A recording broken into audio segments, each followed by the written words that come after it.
Maverick News presents The Rick Walker Show. Defrag your mind.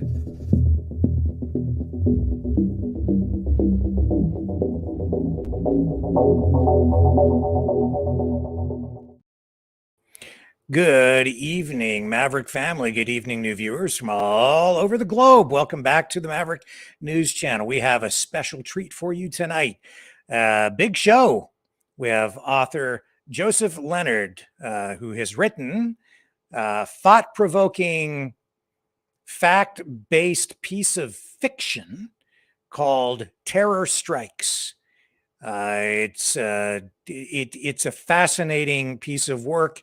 It digs into the issue of terrorism. It outlines a lot of the sort of the 9/11 and post 9/11 history in pretty explicit detail, but it's all wrapped or weaves its way through a fictional story. It's a unique and intriguing way to get people to think about these issues. Mark Lenard will join us when we come back on the other side of this short promo. And at some point through the evening, we'll probably have time to dig into a little bit of today's news as well. But I want to devote a fair amount of time, the majority of the broadcast actually, to this interview with Joseph Lenard, because what he has to say will probably upset a lot of people. What his book has to say is upsetting a lot of people, and that is exactly what it is designed to do. I will be right back with the author himself.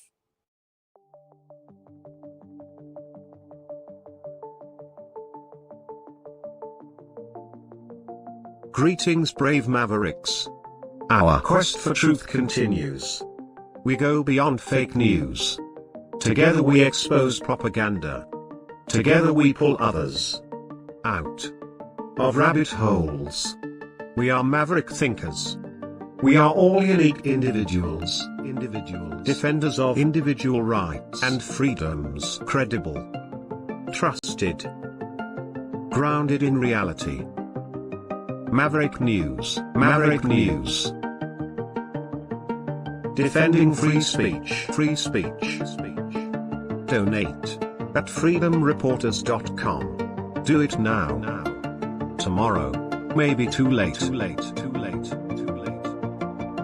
Maverick News. The world is watching.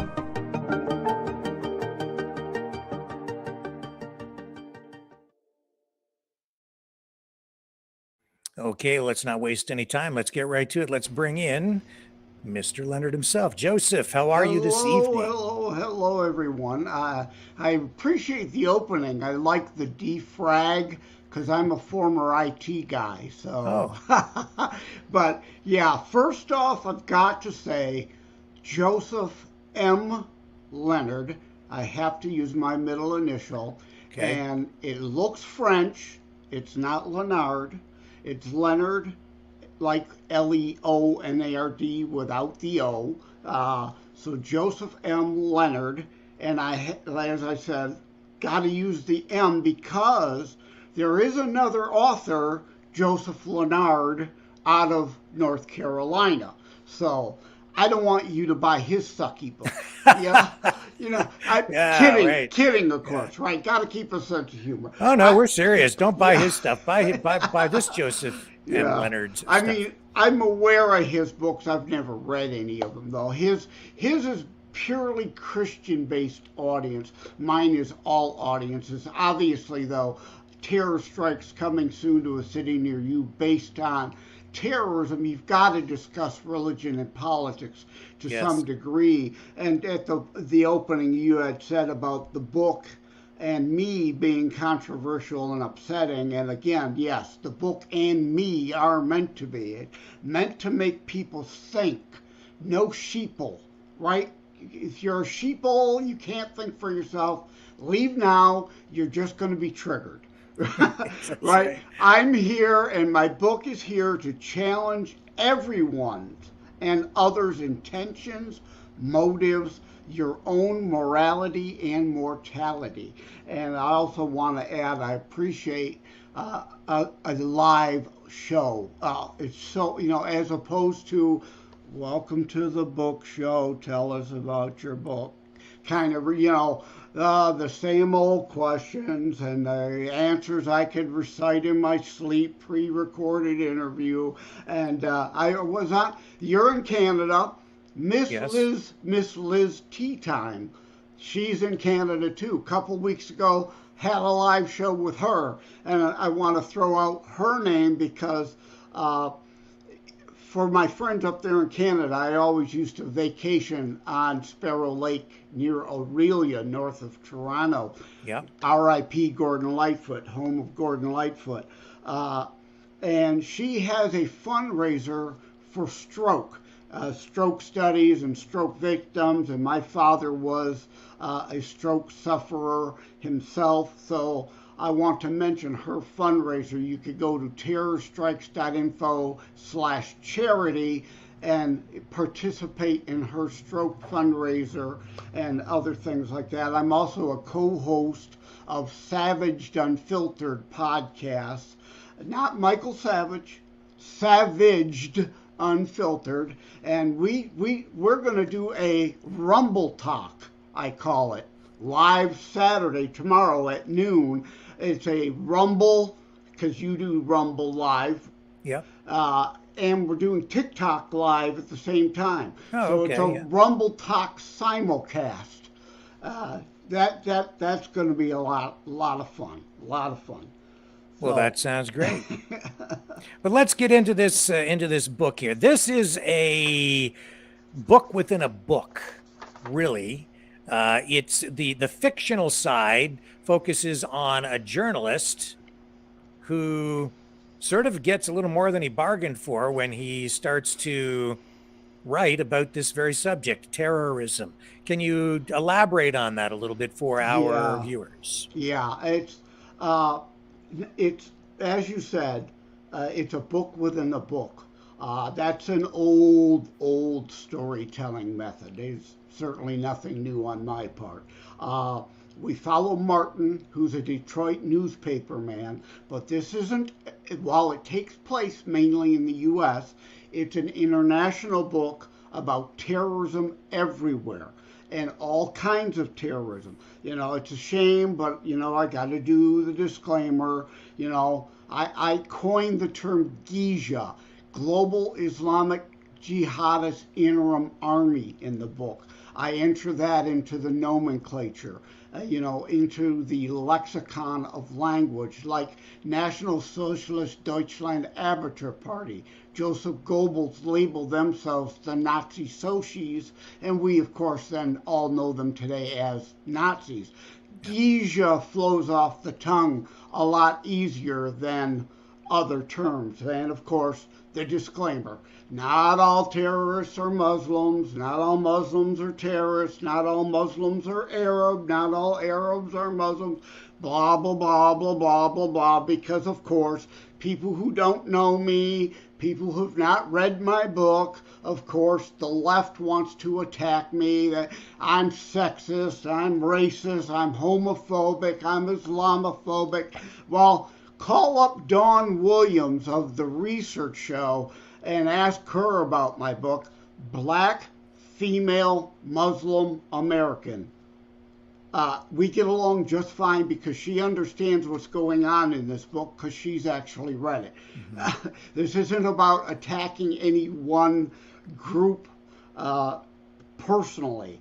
But I can see why people on the left would be upset with the book, and that's because it focuses on this subject in a way that I think is framed the way that the majority of, I think, Americans and Canadians, going back to, the early 2000s, sort of around the time of 9/11, would have been framing the idea of terrorism as sort of an external threat. I still view terrorism in that way, as an external threat to the country from external political ideologies and political forces, as opposed to, I think, what has evolved today into more of a a mindset within government and the lettered agencies and police services where they see terrorism even more so as an internal threat, a domestic threat. So there's just been a kind of a shift. And I think a lot of that has to do with wokeism, political correctness, the left controlling language, an emphasis on more and more immigration.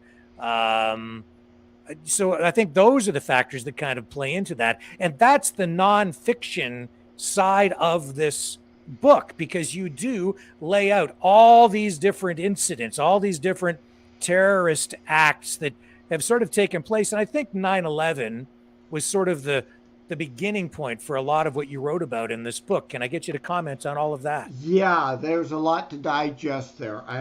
So first, the book. Well, I'm 60, so the memory isn't what it used to be. So let me say this about the book before I forget. Okay. Yes, the book is about terrorism, but like we said, Martin is writing a book on terrorism. Martin being the journalist. Yes. Oh, and I should also mention that you live in the Detroit area, and I think Yes. that's probably why you've got, in the background. Yeah.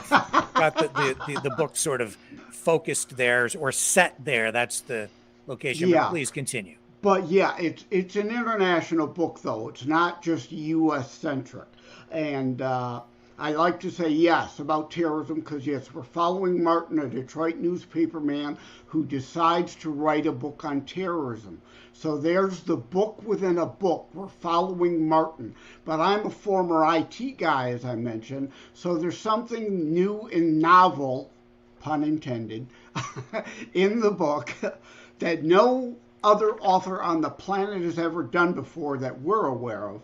It's also a blog within a book, right, which I know you know since you've read it. So I try to deliver this all in a different fashion, but I like to say yes, about terrorism, but not a book about death, but life and living, life over death, hope over fear, faith over despair, love over hate, good over evil, individualism over collectivism, freedom over tyranny, shout out freedom truckers, family and friends. But to another one of your points, yeah, again, international, like the Toronto 18. There is a Toronto chapter. There is a London, England chapter. There is a Madrid, Spain chapter, a Tokyo, Japan chapter, which was a Christian cult terror group. So it's about all kinds of terrorism, not just one, all over the world, and hence the title, Terror Strikes. Now, there's a million books that say terror strikes. You got to remember the subtitle. Coming soon to a city near you. Well, let's break that down. Coming soon, right? The Wuhan hysteria has been all-encompassing of the news for the last several years. Terrorists around the globe didn't just say, oh, let's just lay down our AK-47s. Let's all just get along, Rodney King style. Right now, that didn't happen. It's happening everywhere. Everywhere. You're just not hearing it nightly.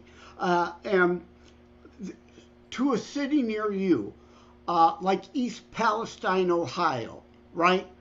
The train derailment. Now, I'm not saying that was terrorism, all right? Whether it be terrorism or accident, my Tulsa chapter in the book predicted it was coming. If you'd read my book, I did take note of that when I read the book, yes. You knew it was coming. It was inevitable, whether it be, again, accident or terrorism. There was an Amtrak derailment that still has been hush-hush. Train between St. Louis and Chicago, derailed in the middle of nowhere. Where was the driver of the truck? Where's the follow-up of where the truck came from? In my mind, that was terrorism in the middle of nowhere. No one claimed credit, but credit doesn't have to be claimed to terrorize you. And let me make clear, I am not selling fear porn. right? Like I said, Yep. life over death, hope over fear, faith over despair. Uh, I'm not trying to make you paranoid. I just want you to have a degree of situational awareness, like Teresa in the Naperville chapter. She thought she was the mama bear she needed to be for her young child. Turns out she realized she was more an ostrich, right? Ostrich wanders onto the train tracks, hears a noise, buries its head between the tracks, is not going to stop it from being bowled over by the oncoming train just because it isn't paying attention to it coming. So just to backtrack a little bit, the main character, who is the journalist, why was he? Can you explain to people why did he start to work on this project and start to write about terrorism, and why did he have? Well, as we said, he kind of got more than he bargained for. Can you just explain that a little bit further? Yeah, Because I well, think that's important. The motivation that he had. yeah, I have to be careful, of course. I don't want to give too many spoilers. You've got to read the book. But that's that family and friends part that I quoted before. Also, the hope over fear part. As you know, Martin's wife name is Hope. It originally was something else. What it was isn't important, but I changed her name to Hope.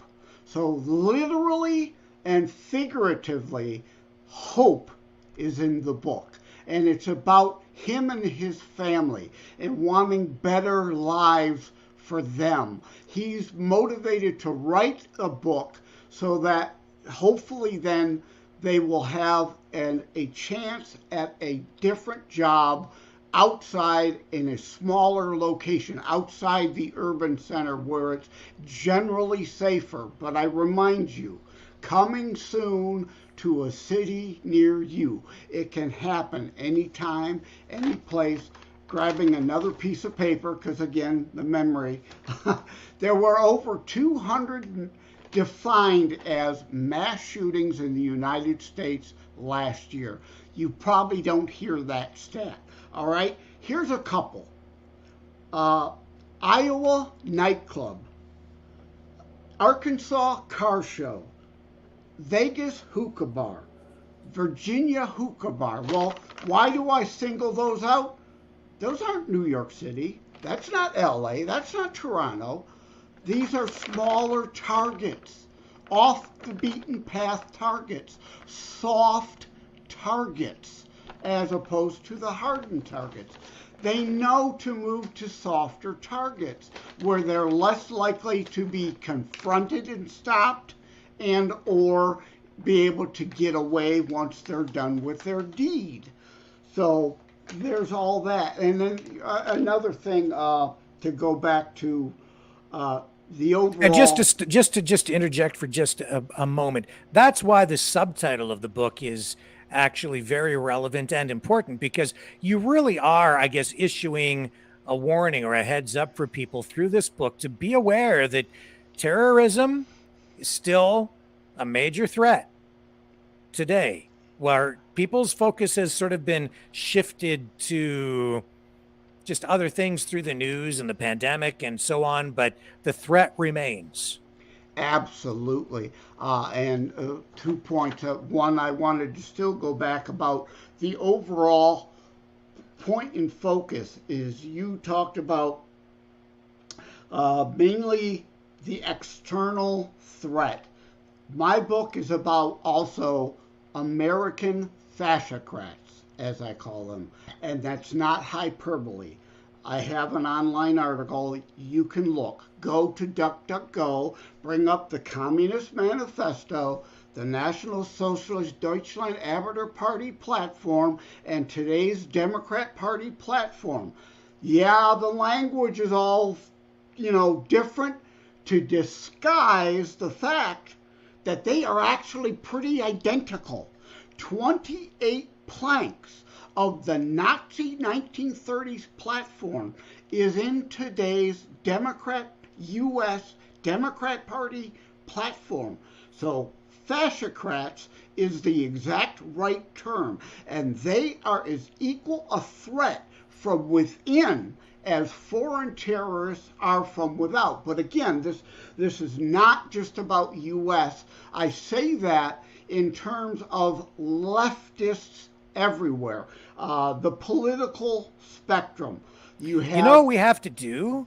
We have to get you back on and just focus on that subject itself and bring those documents up and do the comparison, and I'll get you to come on and help us with that. I think that would be fascinating and revealing.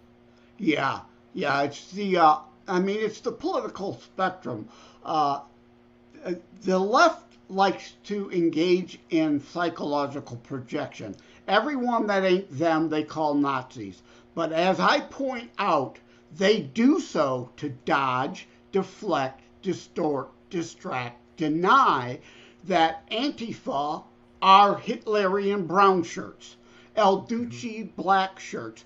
They are the fascists they pretend to be fighting. It's all a dodge. It's all a deflection. It's all a distraction. Point in Joseph Goebbels or Saul Alinsky style, try to point the finger at someone else. And you mentioned a warning. I want to quote Bill Jameson, terrorstrikes.info/reviews. You could see the reviews. Bill Jameson said exactly what you did. A much needed warning, an important wake-up call. That's his quote about my book. So I wanted to share that. So you this sort of starts, this book really, I think, starts around 9/11 in many respects, right? It goes way before that. But yeah, 9/11 is the largest chapter. Yeah. But again, I don't want people to think this is an American book for Americans. It's not. Right. It's international. Obviously, 9/11 is the biggest chapter, though, because that's the biggest terror event of all our lifetimes, right? Madrid, 3/11. You'll learn about that in the book. And again, it's historical fiction. I call it faction.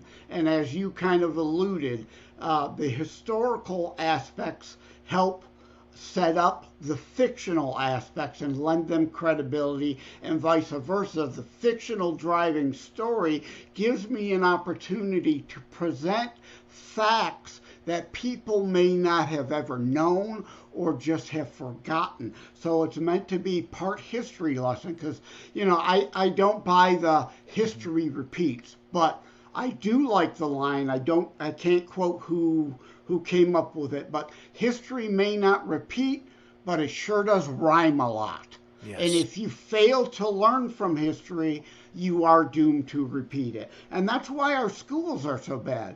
The left, fascists, socialists, communists, that's all left spectrum.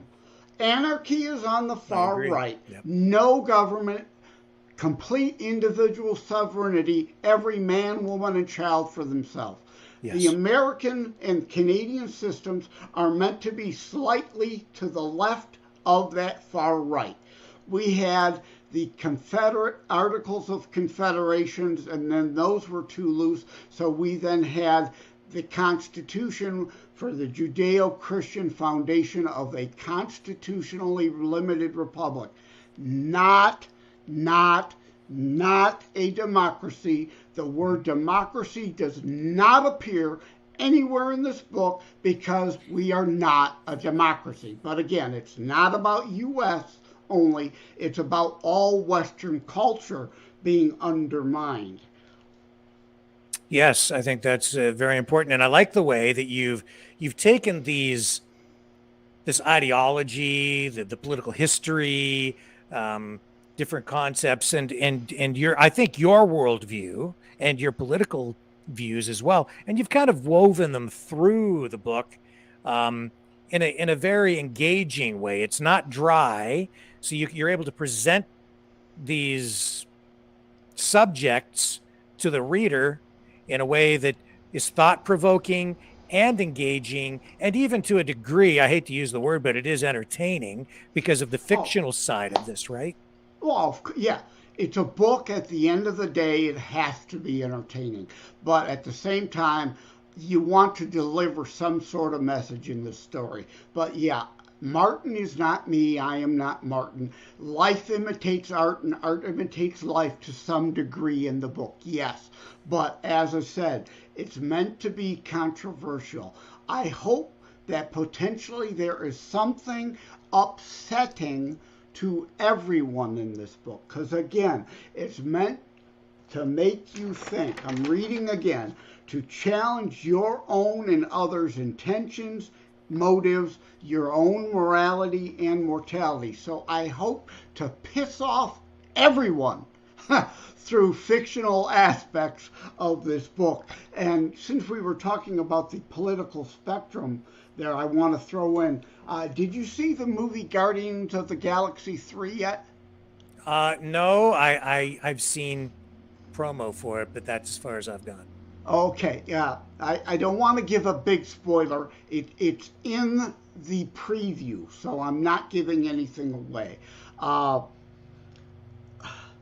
The character says he promised perfection, but he really just didn't like things the way they are. And that is the political takeaway of that movie. The point. Every communist, fascist, socialist, left-winger on the planet preaches and talks about this utopia, this perfect utopia they're going to deliver. No, it's all about their power, their control, and everybody else be damned. It's all about them as elites in power and control. It's not about perfecting anything for you. It's about hating things the way they are. And, I want equality of opportunity as we're promised. Now, that is now I know you had Arturo Pawlowski on. Yes. He is a hero of mine. He reminds me of our revolution days. The Black Robe Regiment or Black Robe Brigade, if you want, whichever term. Basically, don the armor of God, a man of God by day, but political fighter against tyranny by night. Our Black Robe regiments literally picked up muskets and fought in the revolution. And that's why the left now, the DOJ, the FBI, and CIA, why Joe Biden weaponizes our agencies against us, Catholics. I'm born and raised Catholic, and we were talking before the show. I call Francis the nincompoop because to me, he's like Biden and Pelosi. He's more interested a lot of times in communism than Catholicism. I liked Benedict, but to me the last good real pope was John Paul II. But yeah, I agree. Right? Yes. So the Black Robe Regiment. So yeah, Artur Pawlowski. Absolute hero of mine. Can we clone him? We need more of him. A friend of mine, Ed Bondarenka, Wham Radio out of Ann Arbor. Saturday afternoons 2 to 3, whamradio.com. You can listen live if you want. He's had him on several times, so I am glad he's had him on because, yeah, we need to clone Artur. The man is great. Well, I'll tell you, I'm in alignment with so much of what you laid out in your book, and you even made reference to socialized healthcare as being a tool for control. I talk about that all the time. I think it goes in people's, left ear and goes out their right ear. But to me, even I'm a Canadian, I'm living in a socialized healthcare country. I keep warning my American friends, be careful what you ask for. You might just get it. What are your thoughts on that? Oh, I'm glad you brought that up. Let me tie it back to fascocrats, right? 28 planks of the Nazi platform. That's a Nazi party plank. Socialized medicine. It's not about your health. It's about government control of health. So guess what, Rick? You know, we know your son, your daughter, your wife needs that operation. And we'd love to make sure they can, but we need you to toe the party line on this for us. It's about power and control, people, not your health.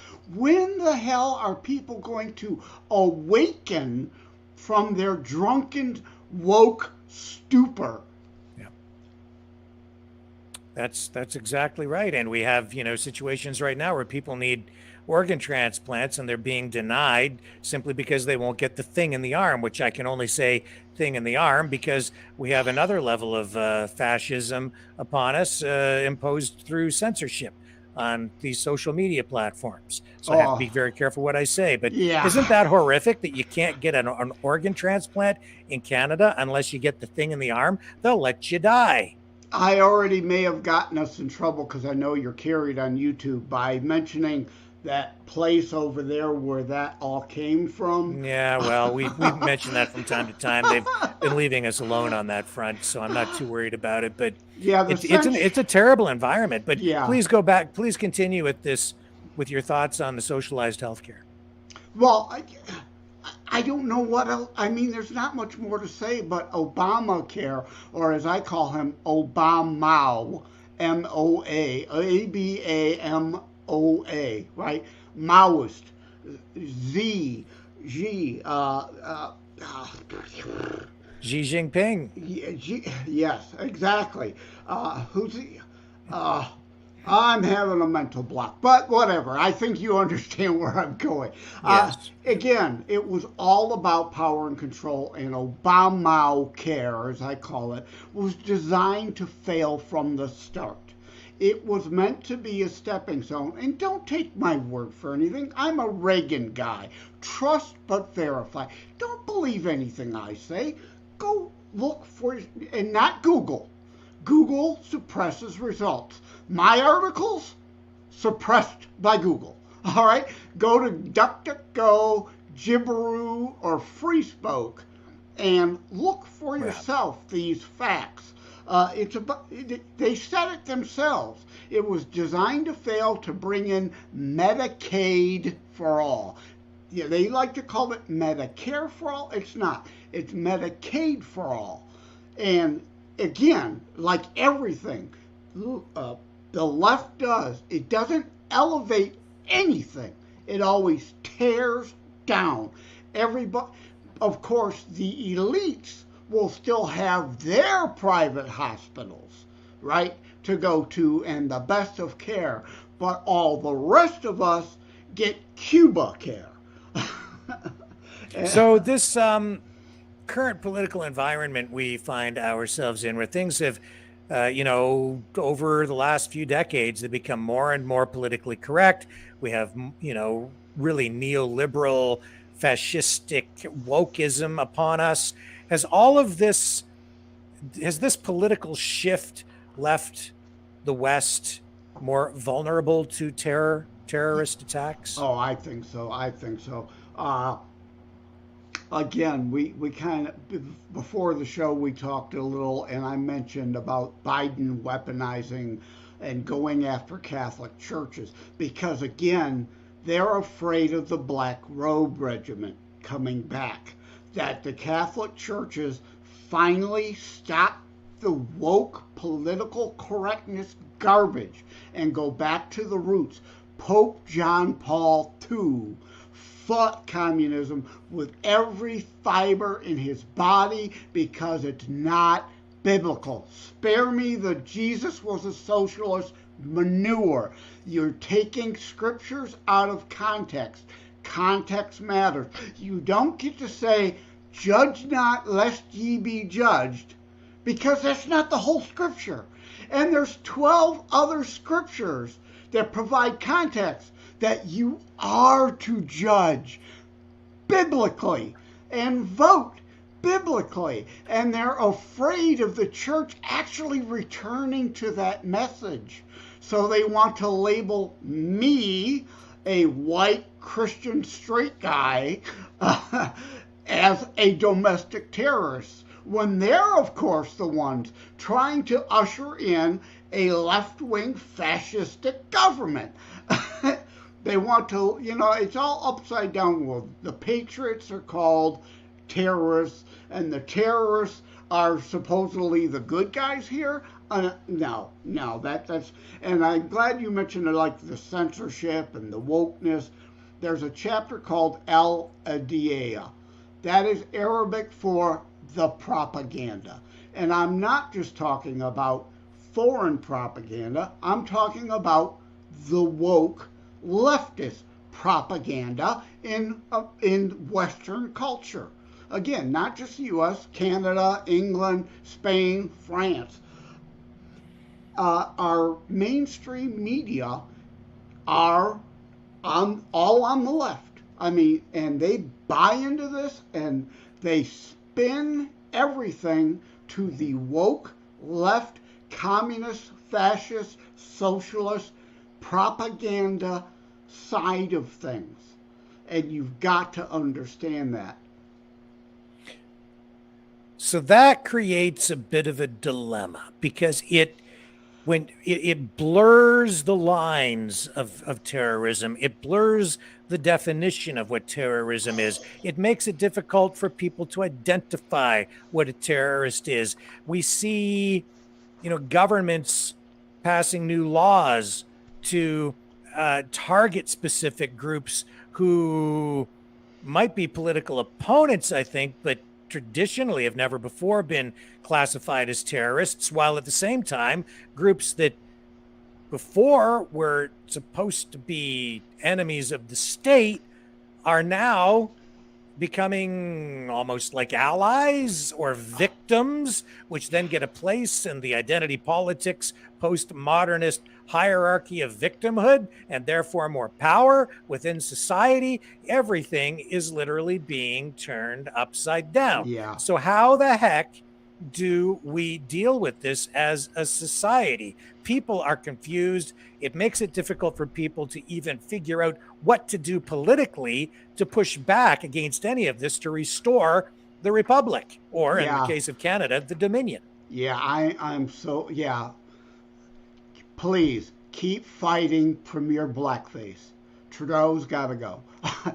His dad was somewhat milquetoast. Justin is full-on fascist. He's got to go. That aside, I'm glad you said what you said, put it the way. I call it the dichotomy of one person's freedom fighter is another person's terrorist. And I talk about like the Kurds. The Kurds are our ally, but we did not create a Kurdistan out of Iraq, even though we all knew we needed to break that nation up into 3 states. But Bush abandoned the Kurds at the end of, in the end. I mean, that's another story, but my God, what happened there was terrible. Obama is the one that really did that. But the reason why we didn't do that is Erdogan, a Muslim Islamic fundamentalist, a Geisha as I would call him. Mm-hmm. He's an Islamic fundamentalist dictator of Turkey. That last election, what a joke. He allowed a runoff, so there's an appearance of an actual election. He stole that election. He is a dictator, and unfortunately, Turkey is part of NATO. And that's why, even though the Kurds are our allies, he calls them terrorists. So there's that iffy. And the ultimate dichotomy identifier here is Osama Bin Laden himself. We helped create the Mujahideen and Osama to help repel the Soviet unprovoked invasion of Afghanistan. All right? But then what happened? Post-war, we didn't learn the lesson of World War I and World War II. World War I, we withdrew. What happened? Something worse followed. World War II, we learned from that. You have to occupy an enemy's territory until you convert them, like we did Germany and Japan, into an ally over time through hearts and minds. Like Biden abandoning Afghanistan now, turned over Bagram to the Chinese because he's beholden to his Chinese masters. But yeah, Osama, freedom fighter against the Soviets. Then we abandoned Afghanistan, and he said, I defeated one empire, I will now defeat the other empire in the name of forming an Islamic caliphate. All right? So yeah, I mean, he went from the one side to the other side. It's in a degree a matter of perspective. And now I have to just say, this is the kind of stuff that's going to upset some people, because it depends on how you view these events through history and whether you subscribe to your account of the events. And 9/11 is one of those events, right? Some people say, oh, it's an inside job, and Osama bin Laden wasn't the guy. So I mean, it depends on how you view these things. But I totally get where you're coming from on this. Yeah. I'll throw it back to you again. Yeah, I will say one other thing about Osama and 9/11. And yeah, are you ready? I'm probably going to piss off some people who don't understand history. All right? Osama was Saudi. He got kicked from the kingdom. He's been disowned. He was disowned by his entire family once he became anti-Western. All right? The Saudi kingdom disowned him, discredited him, stripped him of his citizenship. Part of the reason he was behind 9/11 was to get back at the Saudi kingdom that stripped him of his citizenship. And why were the hijackers all Saudis? It wasn't a Saudi plot. Osama played some people for suckers, and unfortunately, I see some of them suckers online every day who are always on about, oh, Saudi Arabia was actually behind that. No. He knew that he could make useful idiots like Putin does out of some in the West, saying some great things about the West. Putin says, we lost our Judeo-Christian foundations. Is that a true statement? Yeah. He doesn't say it because he means it. He doesn't say it because he cares about you. He's playing you for a sucker. Osama did the same thing. He recruited other disaffected Saudis so that when 9/11 happened, what happens? Whatever the number was, ex-hijackers, all Saudis, attack us on 9/11. That's a dodge. That's a deflection. That's a strategic tactic to sucker a deflection from him to the Saudis. But people still don't get that to this day. So from there, the book kind of lays out a lot of different terrorist attacks. I mean, you talk about Oklahoma City, and again, the Toronto 18. Can you just kind of give us a little bit of a timeline on where those different incidents take us? What are the different ones that you do? Just highlight some of the main ones for us that you give some history on in the book. Yeah, I don't want to go beyond, for spoiler reasons, obviously, other than to say, 9/11's the biggest chapter. because it was the biggest one. And again, this isn't only about terrorism. That's just the method to weave the story about life over death, hope over fear, faith over despair, love over hate, good over evil of all kinds, individualism over collectivism, freedom over tyranny of all kinds, within and without, and about family and friends. So other than to repeat, there's a chapter on Toronto, London, Madrid, and Tokyo. I don't want to go really into the specific incidents as spoilers, other than, again, to remind it is indeed about international issues everywhere, and coming soon to a city near you. Can happen anytime, any place. I don't want you paranoid. I just want you to be awake and alert to things that can happen, like crime. Crime is also in the book, and about leftist weakness on crime inviting more crime. Guess what happens when you don't lock up criminals? They commit more crimes. So that's around every corner. And I want people to be awake and alert to that. And that's an important question, I think, to ask. It's referred to as the broken windows policy.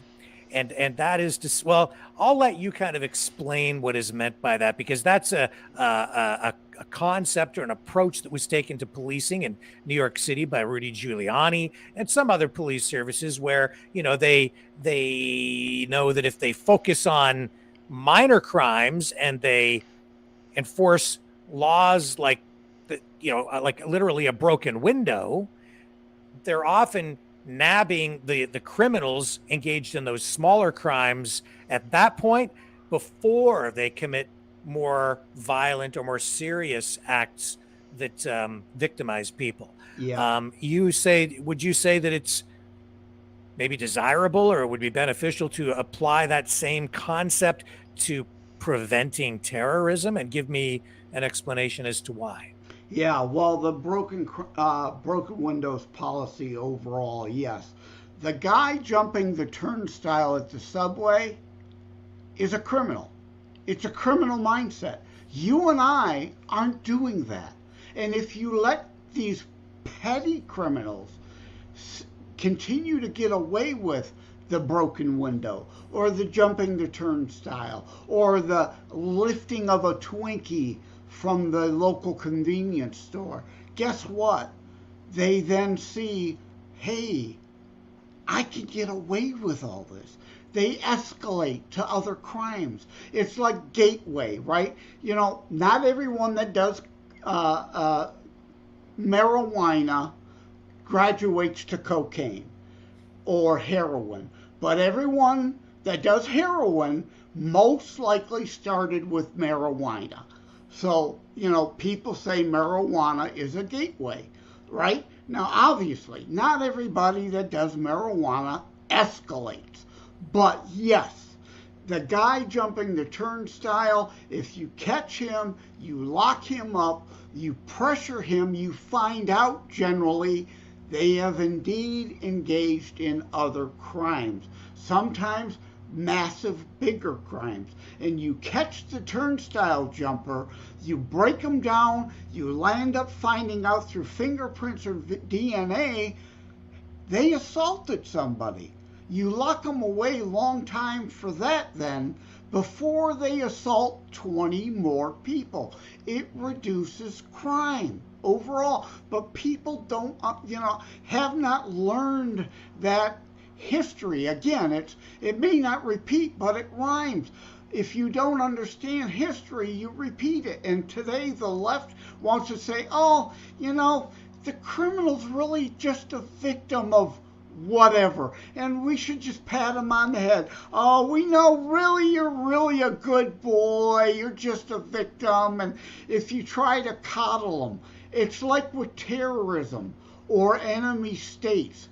Neville Chamberlaism, as I go into in the book. The more you appease an enemy, the more they recognize they can get away with pushing further. People didn't learn that history or that lesson from World War II. And a lot of people are repeating it in various shapes and forms as a metaphor, like the crime thing. The more you appease evil, the further evil pushes. What do you do when the politicians, the people who form government, who take over government by getting themselves elected, what do you do when the law doesn't seem to apply to them, when the justice system, it no longer seems to function properly? We're seeing a lot of people lose faith, trust, confidence in their institutions, including the judicial system. So at what point, I don't, just give me your thoughts there, because I don't know how to reconcile all of that. Well, let me say this. I've been involved in politics since 1978. All right, I helped Reagan get elected. Great man, but I don't worship any man, and no politician is going to be your savior. We all are in this together. We need them. They need our backing to back them up when we do get someone good in office, right? We didn't get in this manure overnight, and it upsets me when I see some people. Part of the book is about talking about becoming involved in politics, getting your butt off the couch, because whining online isn't an action. It's just virtue signaling, and it's equally as bad from someone on the left as it is someone on the right.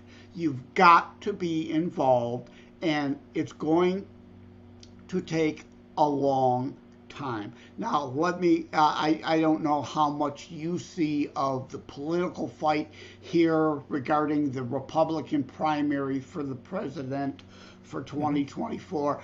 DeSantis says, well, you know, Trump can only be in office for 4 years because of term limits. Elect me, I will have a full 8 years. Well, and then Trump comes back and says, you know what, I'll have this all cleared up in 6 months. Well, yeah, I love Trump, but again, I don't worship any man, not even the Pope, whom I call, again, the nincompoop, right? There's no political savior. Donald, I love you, but the 6-year-old antics have got to stop.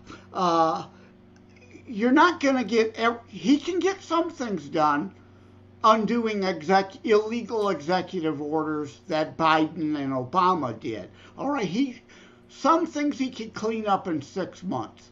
But DeSantis is also right to some degree. And again, I know this isn't going to make me friends, because unfortunately, sadly, there are people who are about personalities rather than principles. I'm not a cultist. I wasn't a Reagan cultist. I'm not going to be a Trump cultist. I'm for Don, not Ron, as the saying goes. But I don't hate Ron DeSantis because, you know, they're going at each other a little bit. They both have a valid point. And some people out there, unfortunately, are personality cultists rather than principled. And we didn't get in this overnight. Some things you could fix in a hurry. Some things are going to take decades. You don't get to just get off your couch and think things are fine after one election. It's going to take decades. And people don't want to hear that. It's like, oh, what time's the game on? I've got a ticket to the Michigan Panthers USFL game Sunday. I wrote an article on thelibertybeacon.com a few weeks ago. Distractions are good on occasion. In fact, they're very healthy. All right, that's the title. But to the point, if you've never heard the term bread and circuses, that you're only paying attention to reality, which has nothing to do with reality most of the time, TV, you're falling for bread and circuses. They want you distracted. Dodge, deflect, distract, distort. As long as you got bread for your belly and a circus on the TV, they keep you out of politics. They win. They have power and control. You are being manipulated. And again, I told you I was going to piss some people off. So what do you make? Well, let's just talk a little bit while we're on the subject. With the presidential race and the nominations. Let's start on the stay on the Republican side for a moment. Do you think Trump will be the candidate, even though they've indicted him?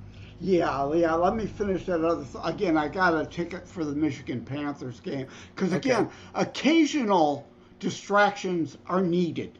Okay. They're healthy. It's like in Terror Strikes Coming Soon to a City Near You. There's a comic relief chapter. You've got to keep a sense of humor. That's an important sub point of the book. If you don't laugh at yourself and others, and that's part of the woke problem, you've got to be able to laugh at everybody. You remember the Dean Martin celebrity roasts? All people of all persuasions, all colors, all faiths, they got along, they joked at each other's expense obsessively, and it was all in good fun because they had a sense of humor. People today have no humor, and that's why people are so damn angry and riled up, emotionally hysterical all the time. So you've got to have some of those distractions. But yeah, regarding our primary, again, I don't intend to vote for Donald Trump in the Michigan primary. And here's why. Donald Trump has the nomination sewn up. Unless he makes some major faux pas, some major meltdown, he has the nomination sewn up. That's just the way it kind of is on the ground now. And the more they attack him, the more hardened Trump supporters get. I plan on voting for Kristi Noem, whom I hope will be announcing soon. If she's not in, I'm voting for Tim Scott. And the reason why is strategy. Trump's got the nomination. I want Kristi Noem or Tim Scott to be positioned to be his VP, and then they will be the nominee in 2028. You've got to look at small pictures and big pictures.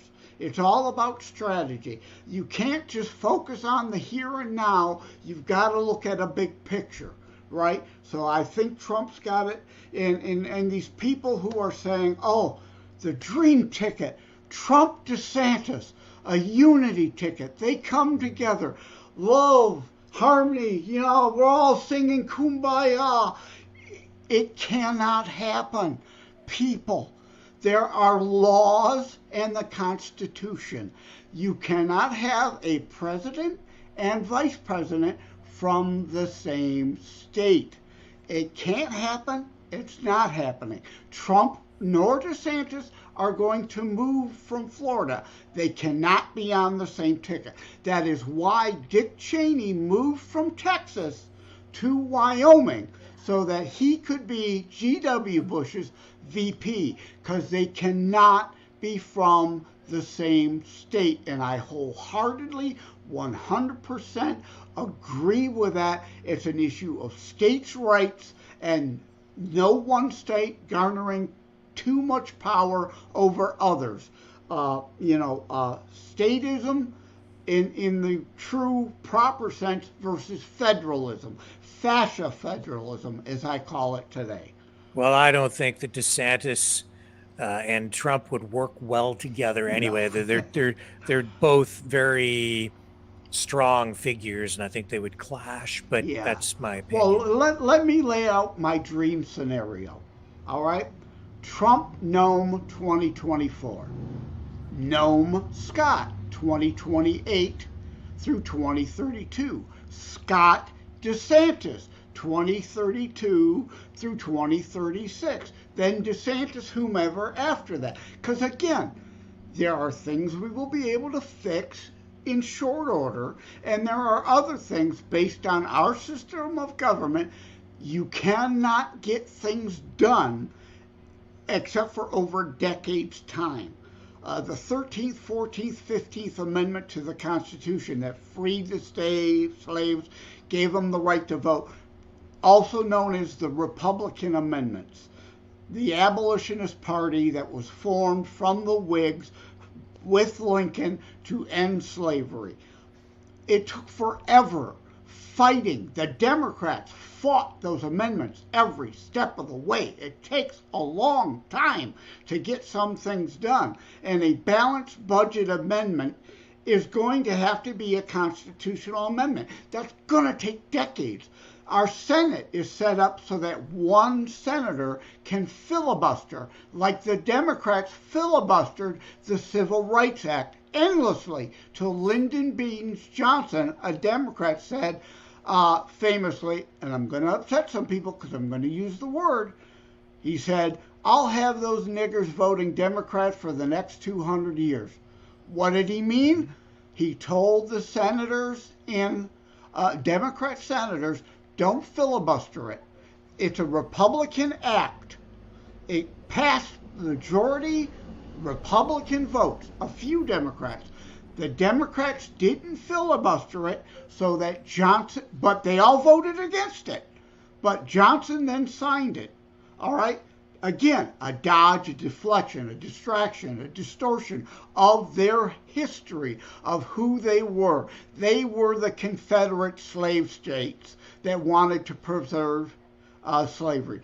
They are the ones that enacted the Jim Crow laws. They are the ones still today peddling segregation again. It's the same Democrats. They're the racists. They are peddling black-only dorms, black-only graduations. That's not diversity, equity, and inclusion that they claim to stand for. That's segregation. It is. Yeah. Hello? Unbelievable. So let's shift the focus a little bit now over to the Democrat side and, their process for choosing a candidate. We really have three candidates, Marianne Williamson, right? RFK Jr. and a Biden, of course. Thoughts? Yeah, so far, there's still speculation, of course, that Biden will drop out at some point and Gavin Newsom will step in because nobody wants cackling Kamala as president. Not even Democrats. Her poll numbers are further in the tank than Joe Biden. I mean, a guy with dementia and a lady who has no clue of anything going on. Anything and everything that comes out of her mouth is word salad. It's, if I string a bunch of words together, maybe it'll sound like I said something, which is never really ever coherent. So they need somebody like a Newsom to step in. And a lot of people are indeed pulling for RFK Jr. I could never vote for him. I would prefer him to, maybe get the nomination or at least beat up Biden. I'm not an RFK guy. He's still a Kennedy. The only good Kennedy was JFK. Let me go right on record. The only good Kennedy, period. Full stop, end of story. But yeah, Biden refuses to debate. They want another virus or something that they can force lockdowns so he can hide in his basement again, not debate anybody. And they want, again, leftism. Monarchy is leftism also. They don't want primary voters. The Democrat Party isn't democratic at all. They want a coronation of Biden. And they want Biden-Trump because they're convinced their cheat operations will be full force again. Because there are red states, there are blue states. The only thing that matters in a presidential election are the purple battleground states. 6 of them. And if you can steal 4 of the 6, we're on you win. YouTube. We are on YouTube. And we need to be extremely careful about what we say. So I will just say the official. I position did not here. say anything about the so I'm just last one. cautioning you, just so we don't get into trouble. I engaged in speculation about potential future events. I didn't say anything about the last election, even though wink, wink, wink, you know where I'm coming from. But I didn't say it. I didn't say it. Fair enough. So, Biden himself, fascistic in your view? Oh, absolutely. Him and Justin, butt boys. Yeah, I mean, seriously. And you notice how they chased, I'm drawing a blank on her name in the UK. She was prime minister for like 6 minutes. And they quickly found a way to push her aside because she was a Margie Thatcher. And England needs another Margie Thatcher.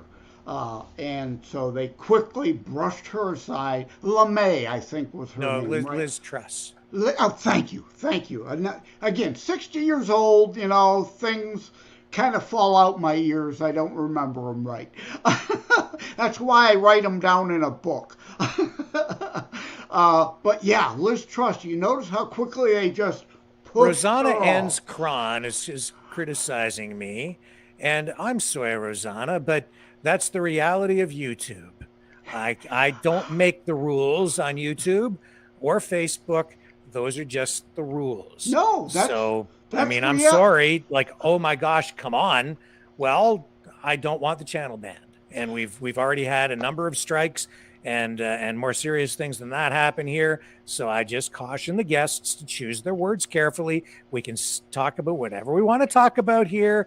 We just sometimes have to choose certain words like thing in the arm so that we don't get the channel banned. So no, I am coming on already, and that's my explanation, and I hope you understand.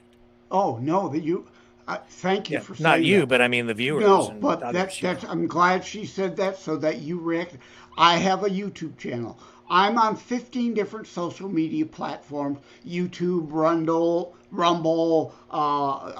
Brighteon, Gab, Getter, Truth. Twitter permabanned me. Of course, I'm still fighting with Elon. But yeah, no, I've had to pull content from my YouTube channel to appease the censors. No, not censors. I mean the fact checkers. They just don't want disinformation, right? Which is of course bull. So you could see it on my J. Lenard Detroit, at J. Lenard Detroit, on virtually any and every platform. Yes, I have a YouTube channel. You could see some, but if you want to see all my videos, you got to go to Rumble, the ones that were censored, or politely asked to be removed by the guardians at YouTube. So I'm glad that came up, and it goes back to my LLDA chapter. It's all about, which again is Arabic for the propaganda. It's all about all the news that fit to feed you. Remember, what was it? The Post that used to be, or the Times, all the news that fit to print? Fit to print, yeah. It's all the news that's fit to peddle the sheeple to keep them in line is the motto now. With Biden, Biden, Trudeau, absolutely fascistic. It's all about ruling elite power and control. We talked about it. Obama weaponized the IRS and went after a lot of conservative groups through the IRS to shut them up, shut them down. It was Tea Party at the time. In fact, let me reach over and grab this and show you this. We were all called Tea Party then, right? Taxed enough already. The Tea Party movement. And here's a shirt that I have. I don't actually have a green screen, so you're not seeing it. But what it's called is a terror tee. It's a t-shirt with a mock suicide vest. So I wore that around during the Obama years, saying, yes, I am a proud Tea Party terrorist, as labeled by the Obama, right? It's that freedom fighter. Patriots are called terrorists now. Upside down world. So I thought I'd share that. And yeah, that's why Biden is now, which is really the Obama administration. He's a puppet for Xi and Obama and Valerie Jarrett and George Soros and all them. And spare me you can't talk about George Soros because he's Jewish. Oh my God, you must be an anti-Semite if you mention his name. No, he gave up Jews during World War II to the Nazis. I mean, people, anything again to distract, label you something to try to shut you up. LDA chapter is about that. Anything to label you, to shut you up, to shut you down, to prevent real truth from being spoken. And that is something that you mentioned in the book, and this is something I also subscribe to, is that fascism is not necessarily Nazism. Yes, yeah, thank you. Yeah, when you hear fascism, El Duce in Italy, Mussolini, for those of you who don't know who El Duce was, and of course Hitler in Germany and the Nazis there are what normally everybody thinks of, but you of course have Franco in Spain. I'm talking fascism in general, the whole leftist ideology, the whole lot of them. But again, calling everyone else Hitler is their distraction, deflection, distortion, and dodge. Psychological projection. Because again, there are 28 planks of the National Socialist Deutschland Arbeiter Party. And I am of German Italian descent. So believe me, I'm well versed in the history of those nations. And it is not just them that are fascists. They have to deflect, call us Nazis when they are the ones, again, literally 28 planks of the National Socialist Deutschland Arbeiter Party in the modern Democrat platform. And the leftists in Canada are no different. The leftists in the UK are no different. They're all, except for the National Socialists. They are now, though, global socialists. They're not nationalists. But it's still really the same thing. Yeah. A global elite now. They all want the same thing, a new world order, right? And again, I'm going to piss people off because, there's a lot of Putin apologists. And one of the things they like, because they don't know history, Ukraine has been exploited by the Russians and the Soviets for more than 100 years. Just because you don't know the history doesn't mean Putin should be able to pull the wool over your eyes. I'm trying to tell you that history.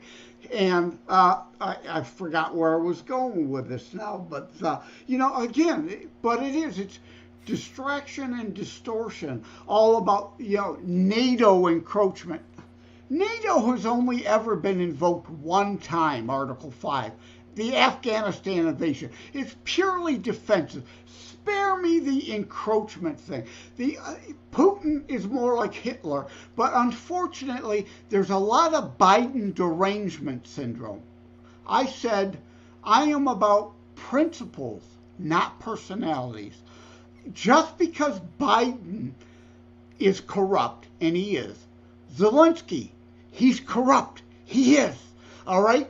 Putin, spare me, he's as corrupt as the two of them combined.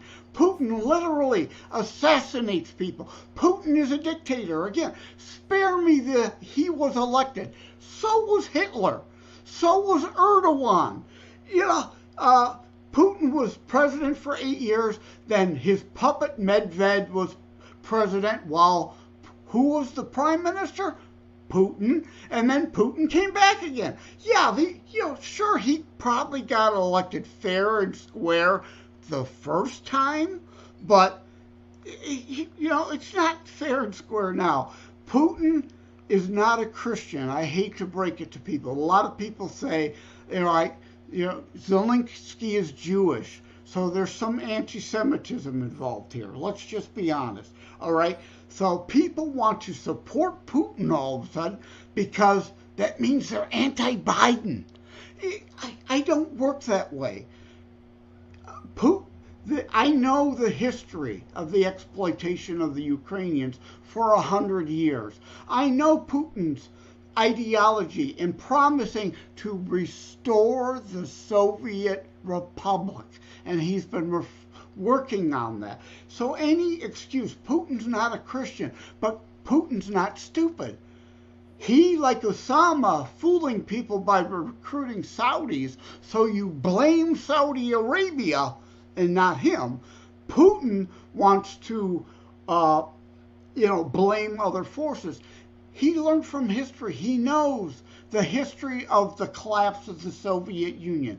Pope John Paul II and Reagan collapsed the Soviet Union, mainly on religious grounds, and again, why Biden attacks the Catholic Church. The Russian Orthodox Church undermined, with Pope John Paul II, the Soviet Empire. Putin knows this. He is a fake Christian. He gave the Russian Orthodox Church just a little bit of crumbs, right? Just enough. I'm pretending to give you a little bit of freedom so you ignore all the other stuff. He turned the Russian Orthodox Church into the Soviet national apparatchik. And it's not just me that says it. I have a friend, Jocelyn Timothy, Russian immigrant, escaped Russia recently. He's here in America. He knows firsthand Putin as the dictator he is, but yet Putin has got so many people in the West bamboozled with some of this crap that he says that he clearly doesn't mean. It's all means to an end. Saul Alinsky, give you a few crumbs so that you're not as hungry, but you're still hungry. So what's your position on the war? You support the NATO efforts? Well, it's not, again, it's technically still not officially NATO, and I am absolutely positively against direct NATO intervention. I've got an article. You could go to tinyurl.com, Putin Atrocity Apologists. I debunk all the Putin talking points, as I have several. But you're in favor of continuing the flow of money and arms? I'm in favor of supplying physical things. You got hungry people, we provide you food. You need weapons, we provide you weapons. But again, Biden, corrupt. Zelensky, corrupt. No money. None. Zero. No tangible cash, because it's fungible and it's going in Zelensky's pocket. Some of it's coming back, yes, I'll say it, in Biden's pocket. They're all corrupt. But none of this excuses the unprovoked invasion of Ukraine by Russia. Just like it didn't, let me go back again, history. Russia invaded Finland before Hitler invaded anybody in World War II. Do people even know that? Russia invaded Poland at the same time Hitler did. Russia then occupied the bloc states to convert them after the war. And even after Germany was united, they still maintained control over most of those blocs until the Soviet Union fell. And again, Putin wants to restore all that. Yeltsin, unprovoked, invaded Georgia. They invaded Chechnya, unprovoked. There's a history here people. That's called a pattern of behavior. You have to look at things in context. I have no doubt you're pissing some people off right now.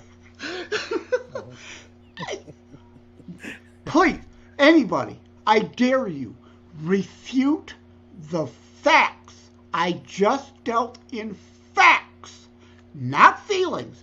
I gave you historical fact, not my feelings. We're going to get you on the show again because we sometimes have I have people on with a wide range of views. And, we've even had, we have some communist friends who come on here and have discussions as well. So I have to bring you guys together. It'll be explosive. But I think at the end of the exercise, there might actually be some common ground that you guys might find. Do you think there's hope on that front? I'm a Christitutionalist. I call myself Christian constitutionalist. All right. The left likes to paint conservatives as, greedy, all in it for yourself. No. I mentioned earlier, terrorstrikes.info/charity. I am for limited constitutional federal government. Things limited to the state belong to the state and the people. I am Christian. I am born and raised Catholic. I explained. Be your brother's keeper does not mean, again, the whole biblical context. You don't get to just say, oh, well, I got to be my brother's keeper and render unto Caesar that which is Caesar's.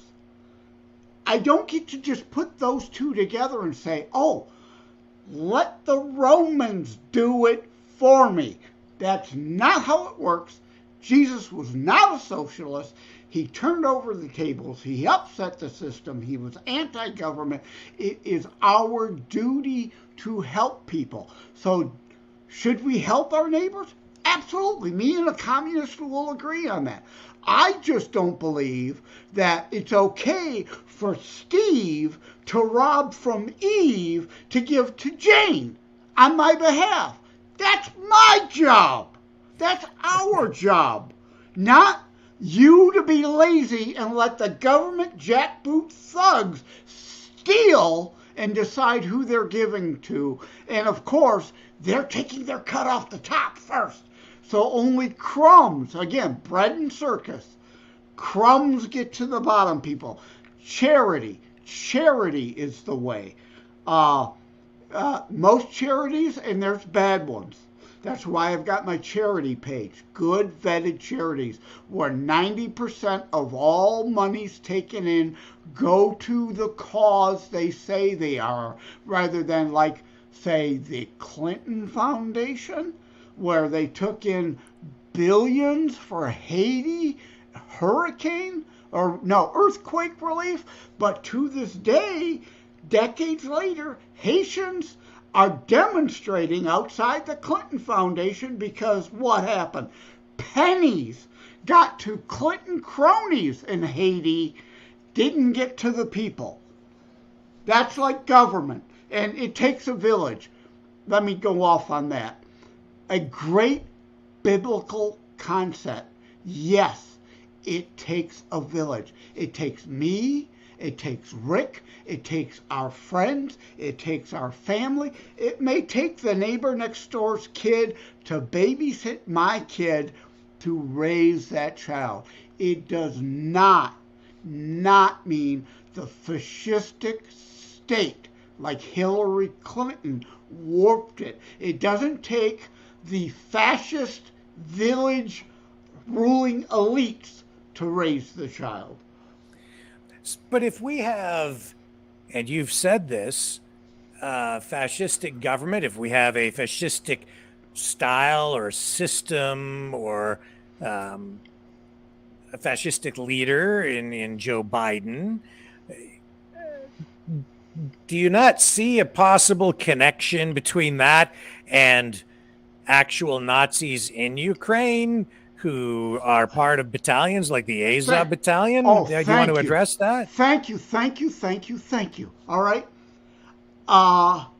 There aren't a bunch of Nazis running around the Ukraine. Let me explain this. Zelensky, Jewish, elected by the Ukrainian people. They aren't Nazis in the Nazi sense. All right. They aren't anti-Semitic supremacists looking to round people up and put them in ovens. Let me explain to you why there is a brigade that uses Nazi symbology. They're not Nazis. They use the symbology, and here's why. And again, this is why learning history matters. And the Russian exploitation of Ukraine for more than 100 years. Don't take my word for it. Look it up.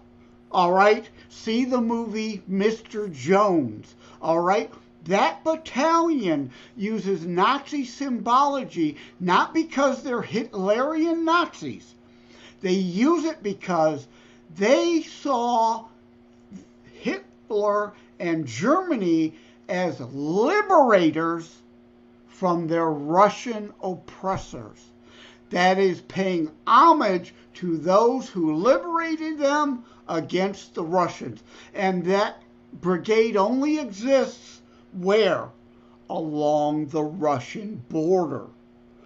Now, as Paul Harvey would say, you know the rest of the story, because facts matter, history matters, context matters. So when Putin says he's going into Ukraine, because this is another Putin talking point, to denazify Ukraine.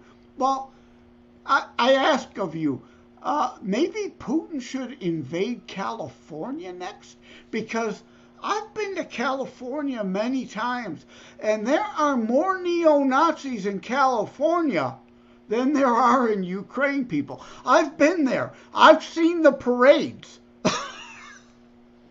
Okay. These are facts, not my feelings. These are facts that you can look up for yourself. Okay, sir, we're going to take a short break. Don't go away.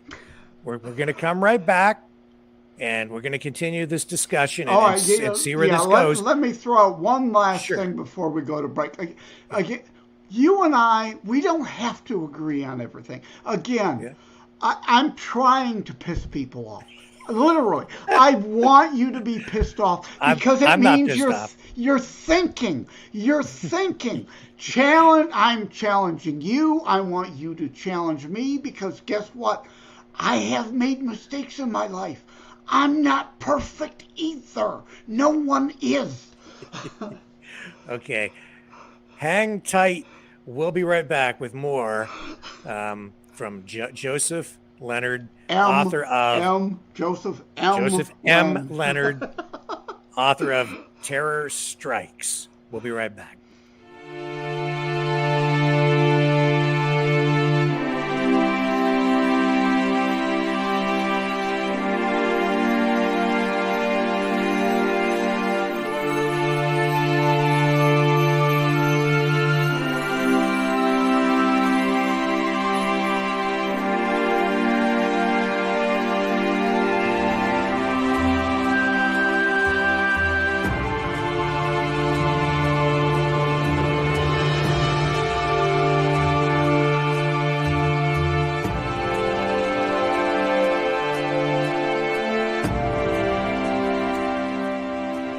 Maverick News. The world is watching.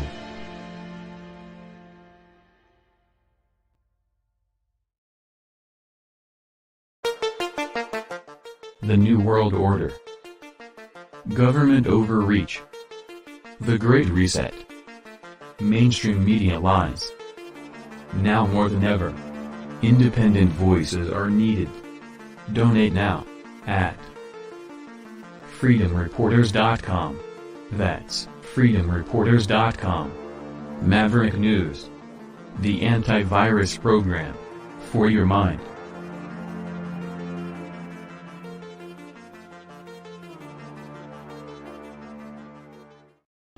And we're back with Joseph M. Lenard, author of Terror Strikes. Coming soon to a city near you. Don't forget the subtitle.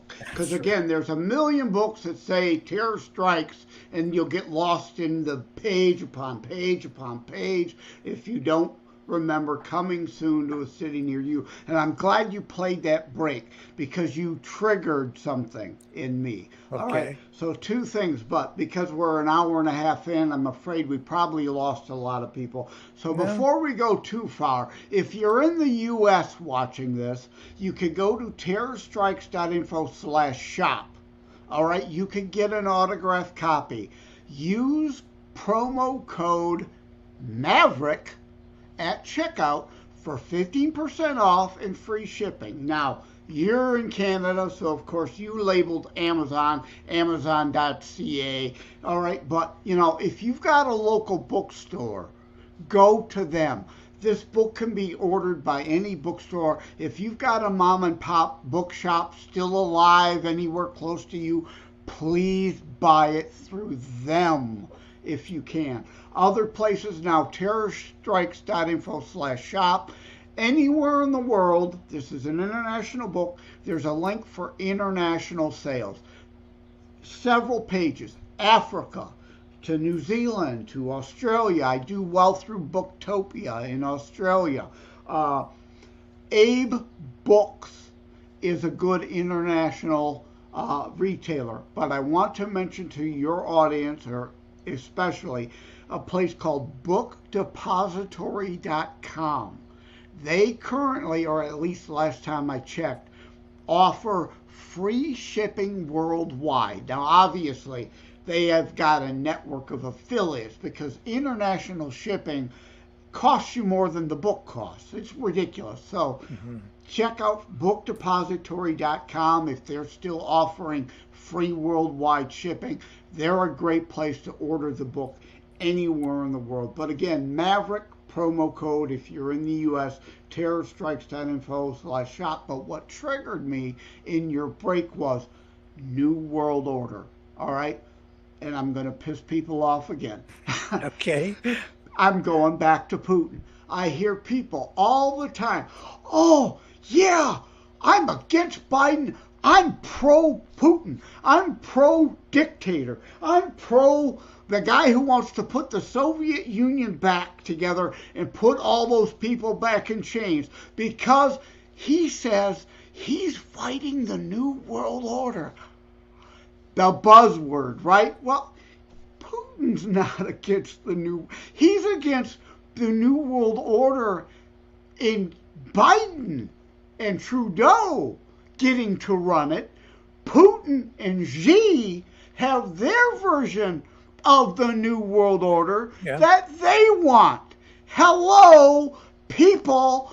It's competing New World Orders here. It's not one against a New World Order. They're all for a New World Order as long as they're in charge of it.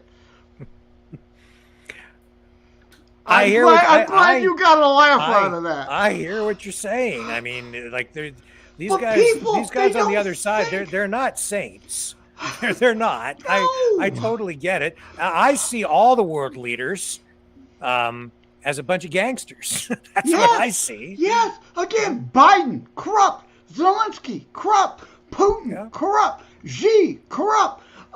They're all corrupt. They're all corrupt people. So stop telling me I'm against the war, helping Ukraine fight the Russians because Zelensky is corrupt. Yeah, he is. Biden's getting kickbacks from them. They're lining their pockets. Okay, so that doesn't make Putin a saint.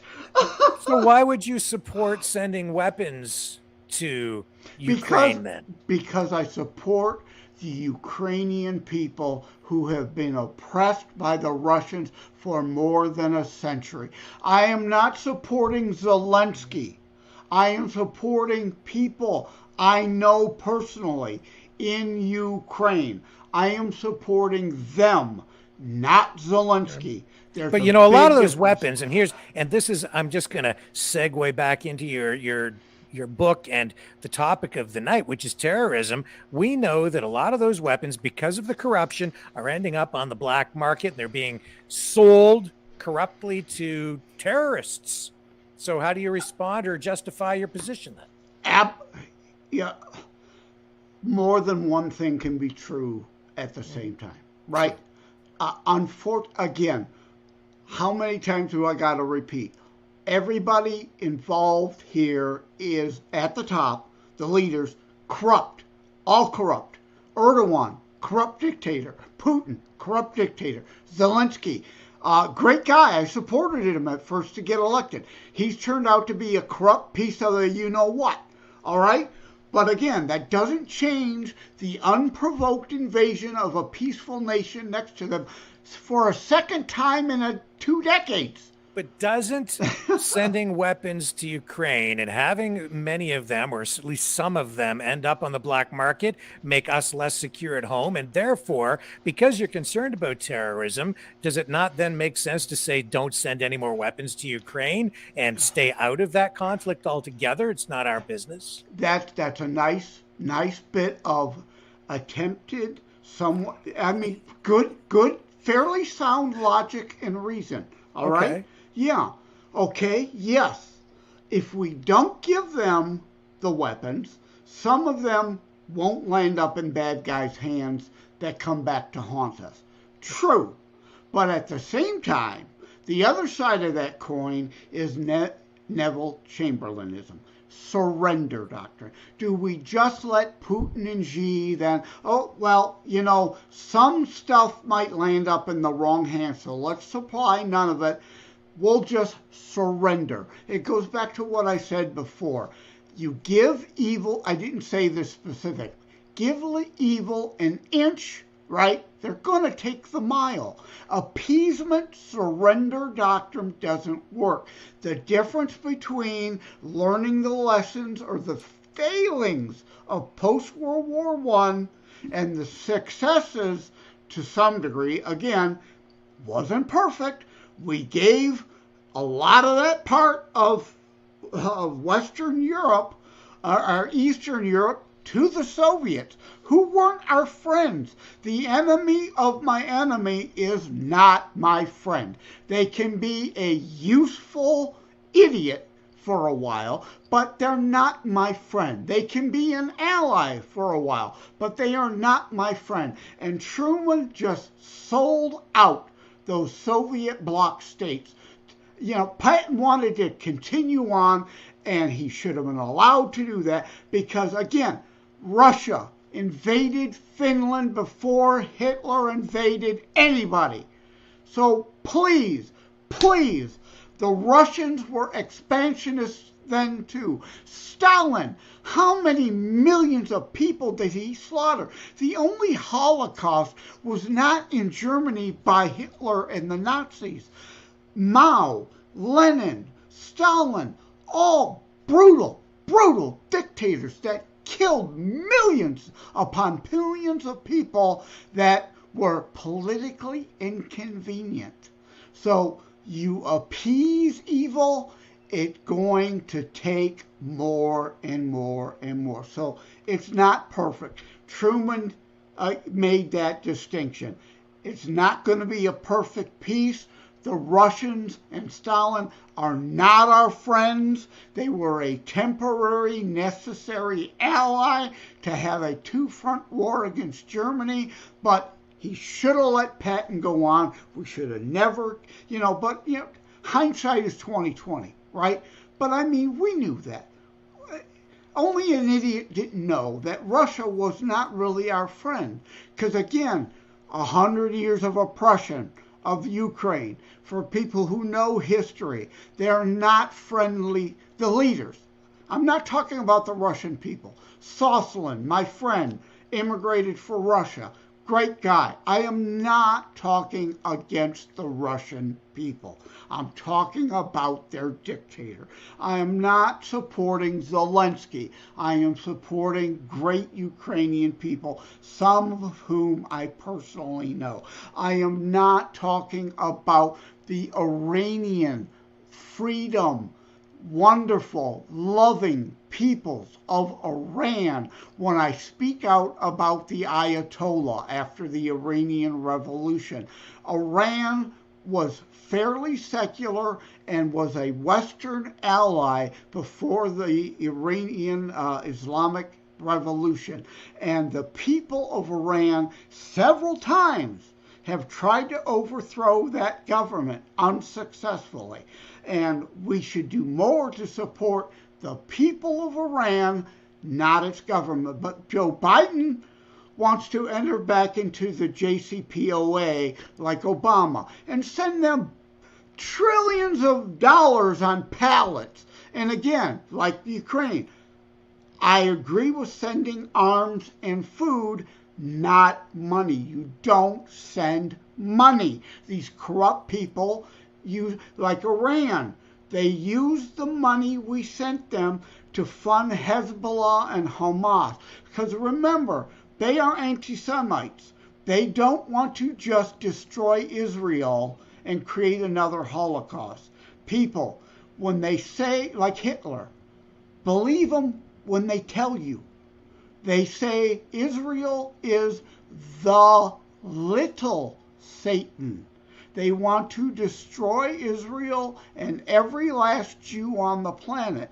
But who do they call the big Satan? United States.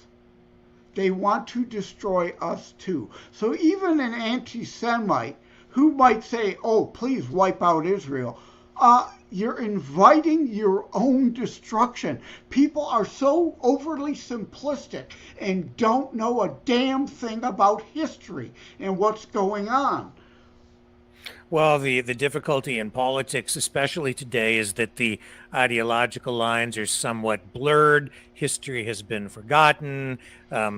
The traditional labels of fascism, communism, conservatism, liberalism, they don't necessarily apply in the ways that they used to. They're being redefined. Ideologies are shifting. I think we're seeing that even in Western society. I think that what America was, what the United States was, what Canada was when I was growing up no longer exists. I think we've lost that, the dominion of Canada. We've lost the constitutional republic that we had in the United States and the form of freedom that accompanied all of that. I think it has been lost, and it has been replaced by this polarized rise of the people, as you characterize it, and I agree with you, on the left.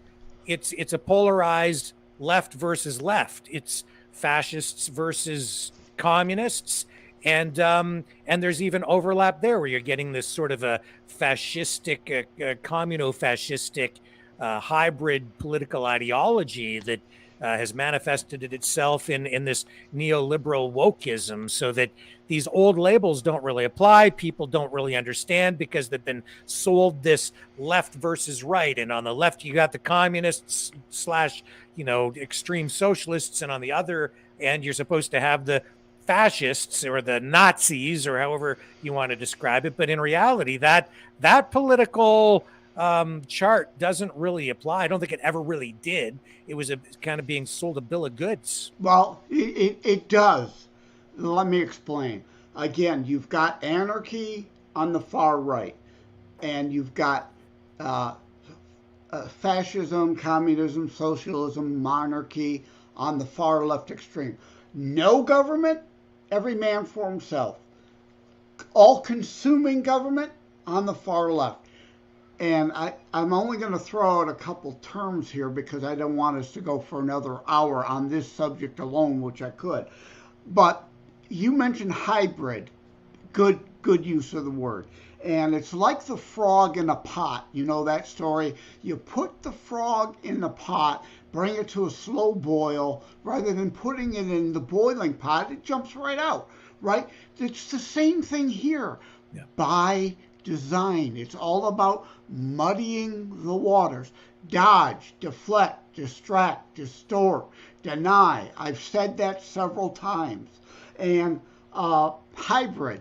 I wanted to go back to that point. So, the term I want you to look up, I'm not going to go into it. If you don't know what it is, Overton window.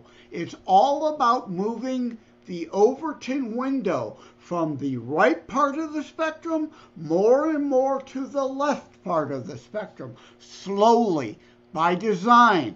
Like I said, the frog, they want it slow over time so you don't wake up like the frog in revolt. You jump out. No, not going to let it happen. So it's slow by design. And like I said earlier, some things can turn around overnight. Other things are going to take decades because it has taken, I'm 60, 50 years of my life. I've seen that Overton window moving leftward slowly by design. But hybrid, I've mentioned communism, fascism, socialism as somewhat interchangeable. And here is why. Like you said, it has now become a hybrid, right? They are all the same now. And here's what I mean by that. All right? A fascist and a communist and socialist all have that same goal. Elitist, dictatorial governance over the people. They only slightly disagree, like the Putin and the West versions of New World Order. Right. It's all a matter of who's in charge of it, right? The communists and socialists don't want the fascists in charge of it. The fascists don't want the communists and socialists in charge of it. But they all have the same goal design, government control. And those lines have blurred, like you said. Fascists rule through government, regulation, and dictates. Socialist communists like Maxine Waters, you may have seen the video famously, I'm all about socializing business. She wants full government ownership. Fascists want the same thing. They just do it differently. It's all about dictatorial government edicts, regulation. You do what I say, but there's an illusion of freedom that doesn't exist. It's the same thing. They're all the same. Yeah, I mean, that's how they do it, too, is through regulation, subsidies, tax breaks, now ESG scores coming in. Carrot and stick. Carrot and stick. That's right. Yeah, that's and exactly right. to go back to wokeism, like you said. And, the Bud Light boycott going on, the Adidas boycott, the Target boycott because of all the gay pride. You read my book. Love versus hate is in the book. Mm-hmm. I'm a Catholic. I don't hate gay people. There's only one place on earth, and that's over there, where certain peoples are rounding up gay people and stoning them to death. But you don't hear the pride people talking about that. They trump up false hate, call me a hater, call me homophobic, when my gay and lesbian friends know I love them. I just don't agree on the issue of traditional marriage being destroyed. I agree with giving them rights so that they see their loved one in the hospital. They inherit their property when they die. I am all for those rights through different means. And I call it gaytivism. It's no longer about tolerance and acceptance. The gay friends I have are the tolerance and acceptance crowd. I love them, they love me, we get along fine. What we have today are gaytivists engaging in gaytivism, and they attack Catholics, Christians, Western culture as hateful when they're being stoned to death over there. Not a word, not a peep, because it's not about hate. It's about anti-Western culture. It's Marxist cultural warfare. And the governments get directly involved in the politics, and they support certain groups in exchange for support back at the ballot box. And here's an example of it with the Trudeau government investing $100 million in, and mainstream media is calling it a historic action plan for the 2S LGBT communities. And I think even they left out some letters because they can't keep it all straight. But that was about a year ago. And now, after investing that kind of money in those groups and engaging in financing social engineering, what do we have happening in both countries, and especially right now in Canada?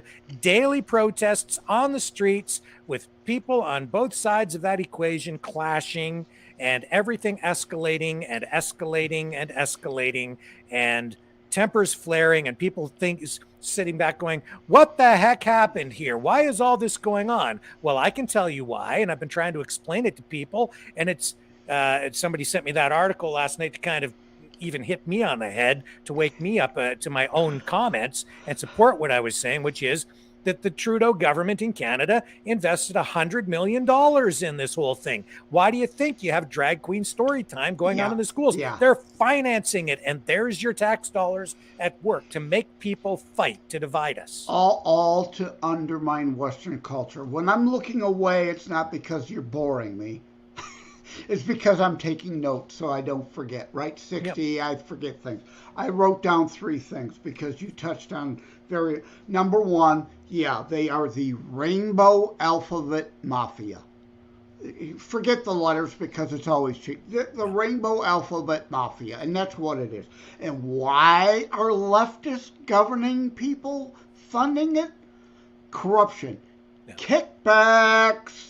It's all about money laundering. They get campaign donations back out of that money. It's about stealing your tax dollars, that you don't support this, but if they support it with your tax dollars, they get the kickbacks. That's what it is. I rub your back, you rub mine. That's what it is. And ESG you mentioned. I am so glad you mentioned that. I was on with Rick Palumbo, Between the Lines, discussing ESG, the Target and the Bud Light and all these. I say these idiots are chasing ESG pennies at the front door, right? While bleeding dollars out the back door. But again, it's politics and money laundering. Why? BlackRock, Soros, others investing through ESG, again, taking your money that you're investing and unknowingly funding things you don't like and don't want through ESG. You're not the customer anymore. BlackRock and George Soros and Joe Biden and Justin Trudeau are the target audience. Again, just to shift gears a little bit, I'd like your thoughts on the Biden exit from Afghanistan and leaving all those weapons behind, and how you think that ties into the heightened terror risk that you see facing Western society now. Well, yeah. Listen, I supported Trump. I worship no man. Let me repeat that. Trump's not perfect. Trump is not perfect. Sorry, people. If you're a Trump cultist, Trump is not perfect. Trump is not God. There's Jesus. I worship Jesus. No man, not even the nincompoop, to repeat that. All right? Trump did some great things, and I support him for 2024. He's not perfect. But one of the things, one of the very, very few things, his hubris, because it's about content of character, as Martin Luther King Jr. said, right? Not about white, black, not about male, female, gay, straight. It's all content of character, individualism over collectivism, as I've said, right? I judge you based on your character. And Trump, I'm sorry, it's like a 6-year-old trapped in a an adult body. Sadly, he's got a piss poor character. I'm sorry if that upsets people, but that's just the way it is. But I love most of his policy. One of the very few things, because he's got such a huge ego. I mean, if you're a Trump supporter, you cannot admit that. You're a cultist. You're not a principled person. You're a celebrity cultist. I support Trump, but I'm not a cultist. All right? He's got a big ego, and one of the very few things he actually reversed himself on was the withdrawal from Afghanistan. He ran on withdrawing from Afghanistan too. He was anti-war. He wanted to withdraw all our troops, except for Bagram. That was always off the table. Bagram as a counter to China was always on the table. But Trump backpedaled. He met with the Taliban at Camp David, and we had an accord. And of course, the Taliban thought Trump was like every other Western leader, feckless, weak, would, make an agreement and that they could break, but we would still honor. They, of course, broke the agreement, and Trump said, okay, well, I'm no longer bound. We are not withdrawing our troops. I wanted to withdraw our troops. I wanted us to be get along and go along with each other nations. You refused to do that. You broke the agreement, so Trump was keeping troops there, and he would always keep Bagram. Biden, owned by Xi Jinping, immediately wanted to withdraw to turn it over to China. Who's in charge of all of those mines with rare earth minerals now? China, the left, all about electric cars. Well, guess what? Those batteries need those rare earth minerals, and Biden handed them all over to China. He handed Bagram over to China. Oh boy. I mean,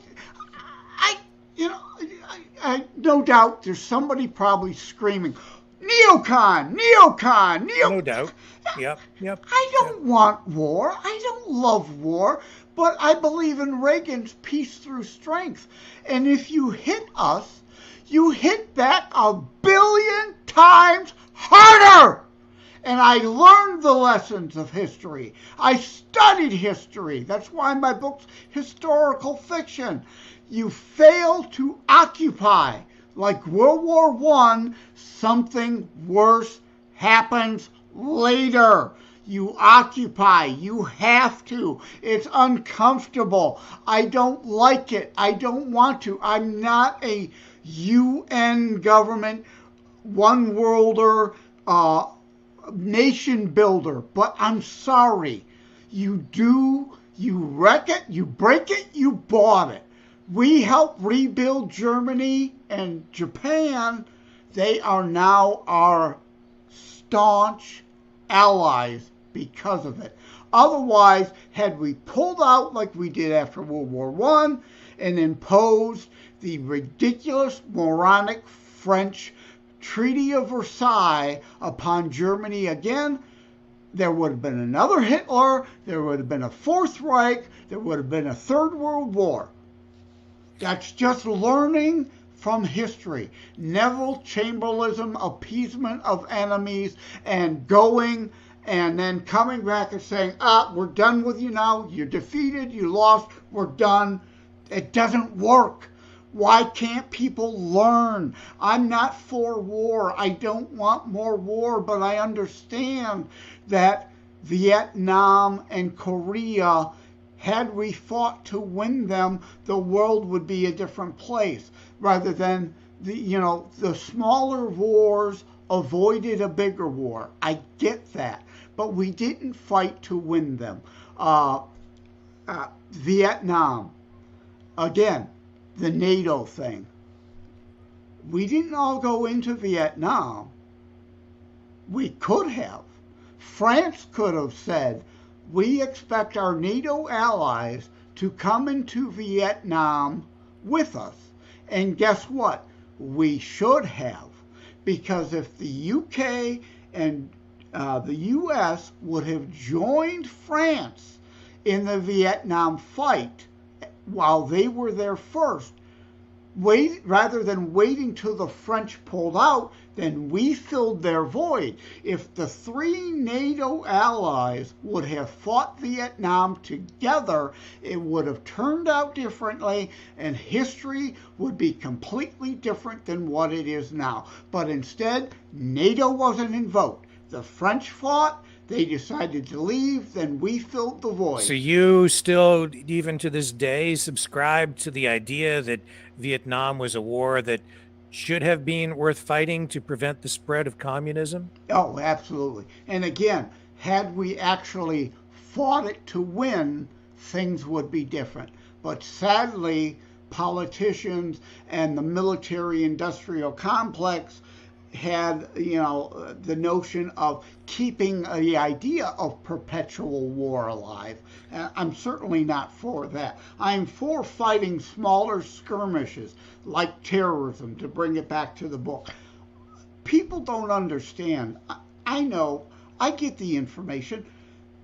But that war, I mean, to justify getting... Yeah, we still have troops in Somalia. Yeah. Do people understand that? People think Black Hawk down, we pulled out, we left them alone. No, we still have troops in Somalia. You don't hear it. We're still there fighting. You just don't hear it. But I mean, even with Vietnam, and this coming on the day when Daniel Ellsberg passes away, these, our discussion here, who was the Rand Corporation whistleblower who came forward with the Pentagon Papers, which showed that the administration, that the U.S. government knew that they really couldn't win the war, and yet they were telling the American public an entirely different story. Finally, those Pentagon Papers were published, and the American people realized that the administration had been lying to them. So they were being lied to there, and they were being lied to right from the very beginning in the Vietnam War with the Gulf of Tonkin incident, where it was basically a fabrication. There was no random attack against the United States naval vessels, and yet the administration ran with that story anyway to justify going ahead with the assault on Vietnam. So even with all of that, in hindsight, you still think it would have been it was justified to go in. You just think they should have gone in heavier with more support in order to prevent the spread of communism. It was unwinnable the way we went about it. Undeniable. We were brought in under a false flag. True. Undeniable. I'm about dealing in fact. I'm about dealing in reality, not delusion. What I am saying again is, and again, hindsight is always 20/20. We fabricated a reason to go in because the French were leaving. Had we joined the French, had the Britons joined us, had the Canadians joined us with the French, would have been different. But the way it went down was indeed unwinnable because we refused to win it. The domino theory, it was a chess. It was deemed to be a chessboard, right? We've all heard that analogy. They didn't really want to provoke the other side by winning the war. We wanted the stalemate, all right? Cutting and running at the end and turning it over to the other side, Neville Chamberlain, surrender doctrine, appeasement, then meant what? They went for more. But the concept was stalemate to stop the expansion, to make them have such a cost that they wouldn't want to fight it either. Again, all those lives lost. It's horrible. Anyone who knows Vietnam vets, I mean, I do. I know. I have family fought in Vietnam. Proud patriots, and they were fighting for the right reasons, in my opinion.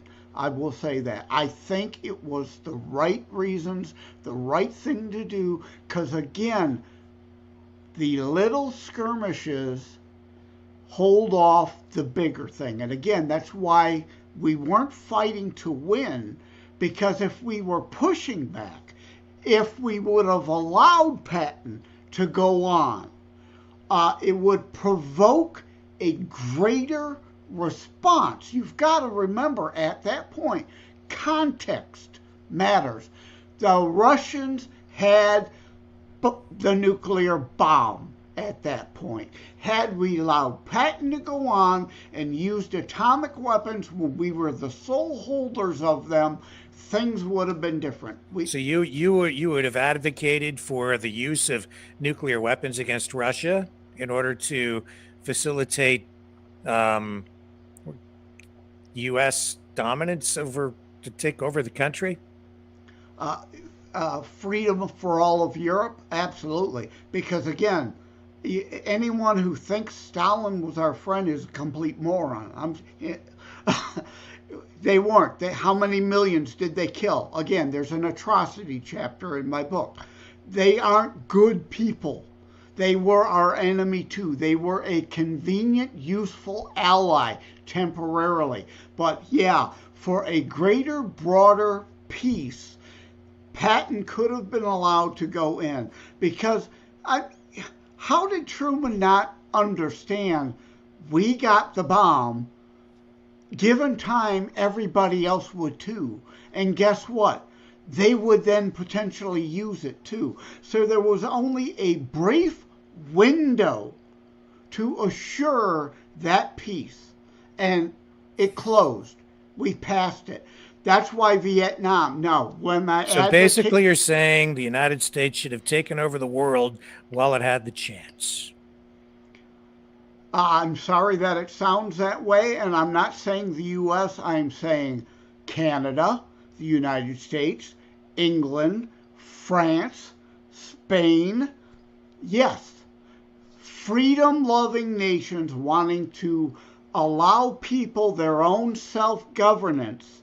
Oh, we just fought a war against tyranny, and we were allowing a new tyranny to spread in the Soviet Union.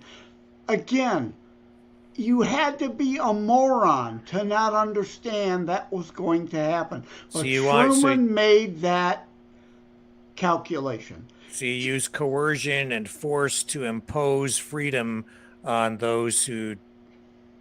We're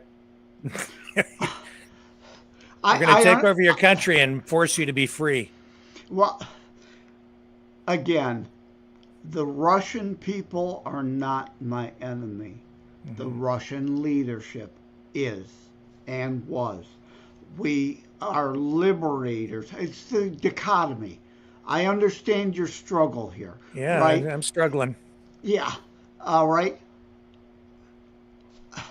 Is there a difference to me coming into your neighborhood as a force to prevent crime from happening to you, different than me coming to your neighborhood to take over your home and raid your home?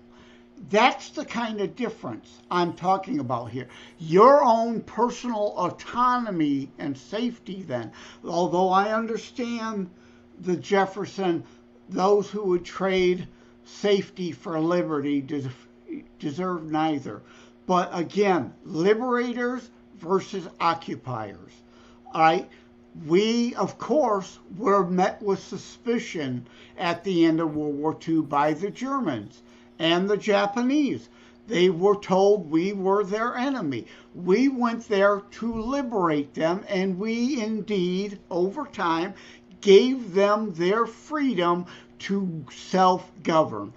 I would like that for the Russian people. I see a distinction there if others cannot. Okay. We're going to get you back on here for another show, and we'll have a more in-depth discussion on all of this because, yeah, this is pretty explosive stuff, and yeah, it deserves more attention for sure. You are a fascinating guy. I want to talk a little bit more domestically now, though, because as we've heard the government again, we've already alluded to this. Domestic terrorism is the greatest threat to the country now. I see that kind of coming from, honestly, even some people are sort of in the same, like they're not, I'm not saying you're one of them, but there is this Go ahead, say it. Constitutional sheriff, sovereign citizen, common law, Christian constitutionalists, Christian reformationists, people that, the people on the woke left would say, oh, those people are far right. I absolutely see extremist elements in there. And you got, some of the conspiracy type people, but hard line, my rights come from God. The country is not legitimate. Those folks I see, and now as a result of that, we've got the J6 incident. And you said yourself that sometimes more than one thing can be true. And I think that is the case in J6, where I think the vast majority of people were down there and they were just marching around protesting and basically peaceful. And then there was this other element that was running through that, where you had a more militant extremist element. And as a result, we do see some people in jail. I will say you're on the U.S. side. You're an American. Yeah. You're focused on this stuff.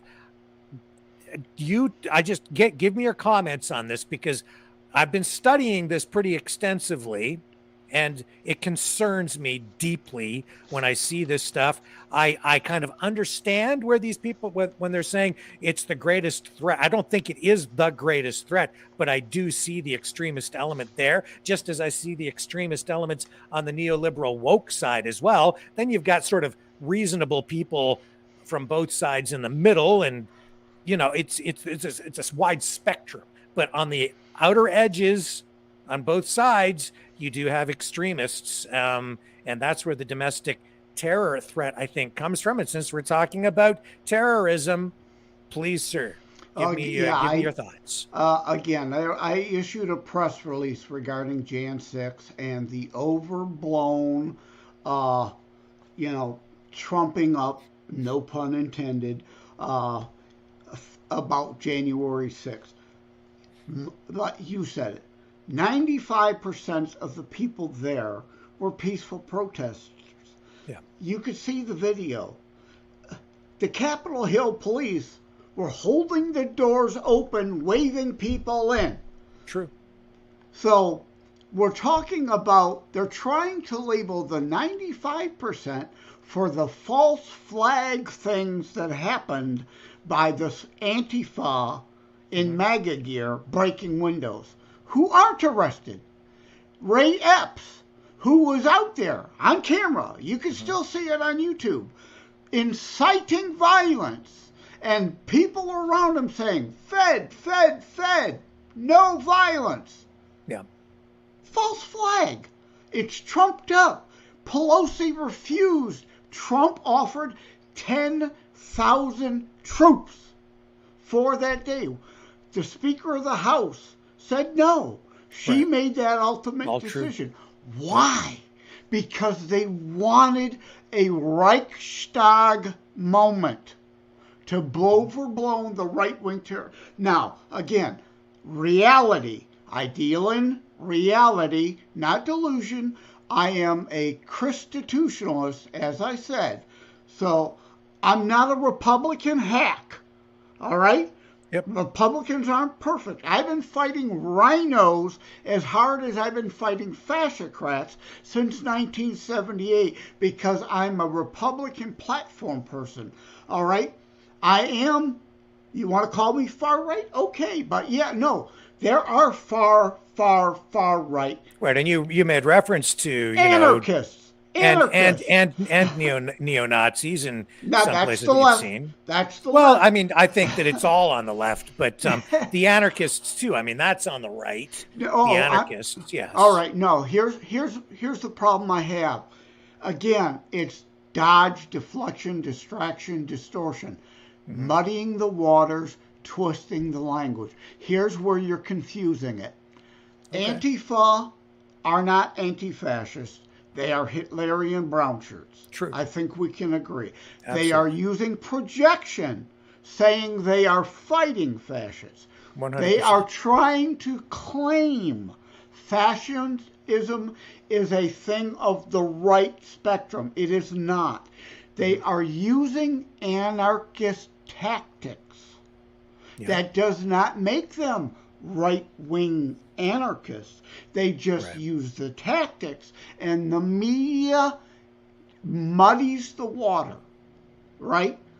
So they aren't on the right, they are on the left. They want government, full-on government control. Just because they use anarchist tactics doesn't make them right-wingers, all right? That's where the problem of the definition comes in. The left just completely. Well, okay. I just think there's an element to all of this that maybe you're not quite seeing, or that you're overlooking, and that might just simply be because you're so close to your worldview that you're too deep into the forest to see the trees on that particular point. But we can have a further discussion the next time you're on. Well, I think it deserves further. I was leading to this again. I deal in Sure. reality, and I'm not a right-wing hack. There are ultra right-wing anarchist terrorists. There are. I'm not saying there aren't. There are. There absolutely is. I'm not here denying that. Sure. Okay. They are not me. There are indeed extremists, ultra sovereign citizen folks, no government anarchists. I'm not them. They are not me. I am a we the people, constitutionally liberal, limited government person on the right. We, the people, are indeed sovereign, but we are not alone. States are sovereign, not the fascist federalism. There's a difference there. Again, you've got to look in context of the whole broad spectrum. Not everybody on the left is my enemy. Let me make that clear. Dennis Prager is great at this. There are classic liberals who consider themselves on the left of the spectrum that are not my enemy. I have a lot in common with them. Free speech being one of them, not the far left wokeism. So we have things in common. So content of character, right? Not collectivism, individual. I'm not judging you based on your your whiteness or your maleness. Right? So yes, we are sovereign, but I am not a full-on right-wing anarchist loon, no government. Yes, there is right-wing extremism, there's left-wing extremism, and there's a whole lot of gray in the middle. Yes. Well, the reality is, and you like to deal in reality, the reality is there's no government, no country in the world that has a pure form of any of these ideologies. Every country, to one degree or another, has a system that employs elements of all of these things. They may be different. China might be doing it a different way. Russia might be doing it a different way. The U.S., Canada, the West. Every country is a little bit different, but in the end, everything, there's no pure free market anywhere. There's no pure fascism. There's no pure economic communism. Even in China, it's a communist government, but they've become this mercantilist, Thank you. capitalistic Thank you. hybrid system too, right? Thank you to Richard Nixon. All right. Now, Nixon, again, I'm not saying the U.S. or Canada, like years ago, was perfect. No such thing as perfect. Period. Period. There is corruption and bastardization of intent everywhere. Everywhere. I'm not USA, you were perfect, you all suck. No. Gray. There's lots of gray. There's lots of corruption here. It's not perfect. But guess what? Western civilization and as close to free markets as we could have, and capitalism, which was meant to be a Leninist, Marxist, derogatory term for free markets, is lifted more people from poverty than any other system. Go back to Guardians of the Galaxy 3. Promising a perfect utopia. No, not promising perfection. Just hates things the way they are and wants to be in charge of the imperfection themselves. That's what that's about. There's no such thing as perfect. But China, yeah, Nixon, all right? Nixon did some great things. He, like everybody, nobody's perfect. He did some bad things. Him opening China was fantastic strategy at the time. All right, people like to say Nixon, it's Nixon's fault. China's the way they are today. He did it for good reasons. It was strategic to pit Russia and China against each other. The notion of opening China up to economic freedoms exposed them in the hopes that they would feed a revolution to overthrow communism in China and at the same time, enrich those people was a great idea. It went bad in the 90s on. You have the Clintons, and again, I'm not a Republican hack. The Mitt Rhino knees, as I call him. He's a rhino. Republicans are bad too. Justin Amash, a libertarian who ran and was elected, was in the Congress as a Republican, in bed with the CCP. It went, not Nixon that was the problem. The 90s, when corrupt politicians, the deep state establishment, spare me the uniparty thing. I'm a real Republican. I'm not part of the uniparty. I fight rhinos and fascocrats equally. All right? So spare me the uniparty crap. They are not identical. They are not the same. What is the same are CNOs, conservatives in name only, rhinos, Republicans in name only, and the fascocrats, all in bed as the establishment deep state. There's a difference. The left bastardizes language. We have to watch our terms. Like Liz Cheney, a lot of people like to call her a rhino. No, wrong. If you take her voting record and put it in front of a conservative platform Republican, a Christitutionalist, like I call myself, trademark pending, by the way, put her record without her name on it, minus the impeachment votes, and any platform Republican would say, oh God, I want this person to be president. This person is perfect. Her voting record is fantastic. She's 100% conservative. So she's not a rhino in that sense. She is a Republican that suffers from Trump derangement syndrome because she's an emotionally hysterical snowflake. She's not about principles. She suffers Trump derangement syndrome, which is why the people of Wyoming rightfully kicked her ass to the curb. Now, maybe 10 years from now, Wyoming might want to send her to the U.S. Senate. when Trump's no longer in the picture and Trump derangement syndrome is no longer a factor, her voting record was solid. So we've got to get our terms correct. Uniparty? No. Deep state, ruling elite establishment? Yes.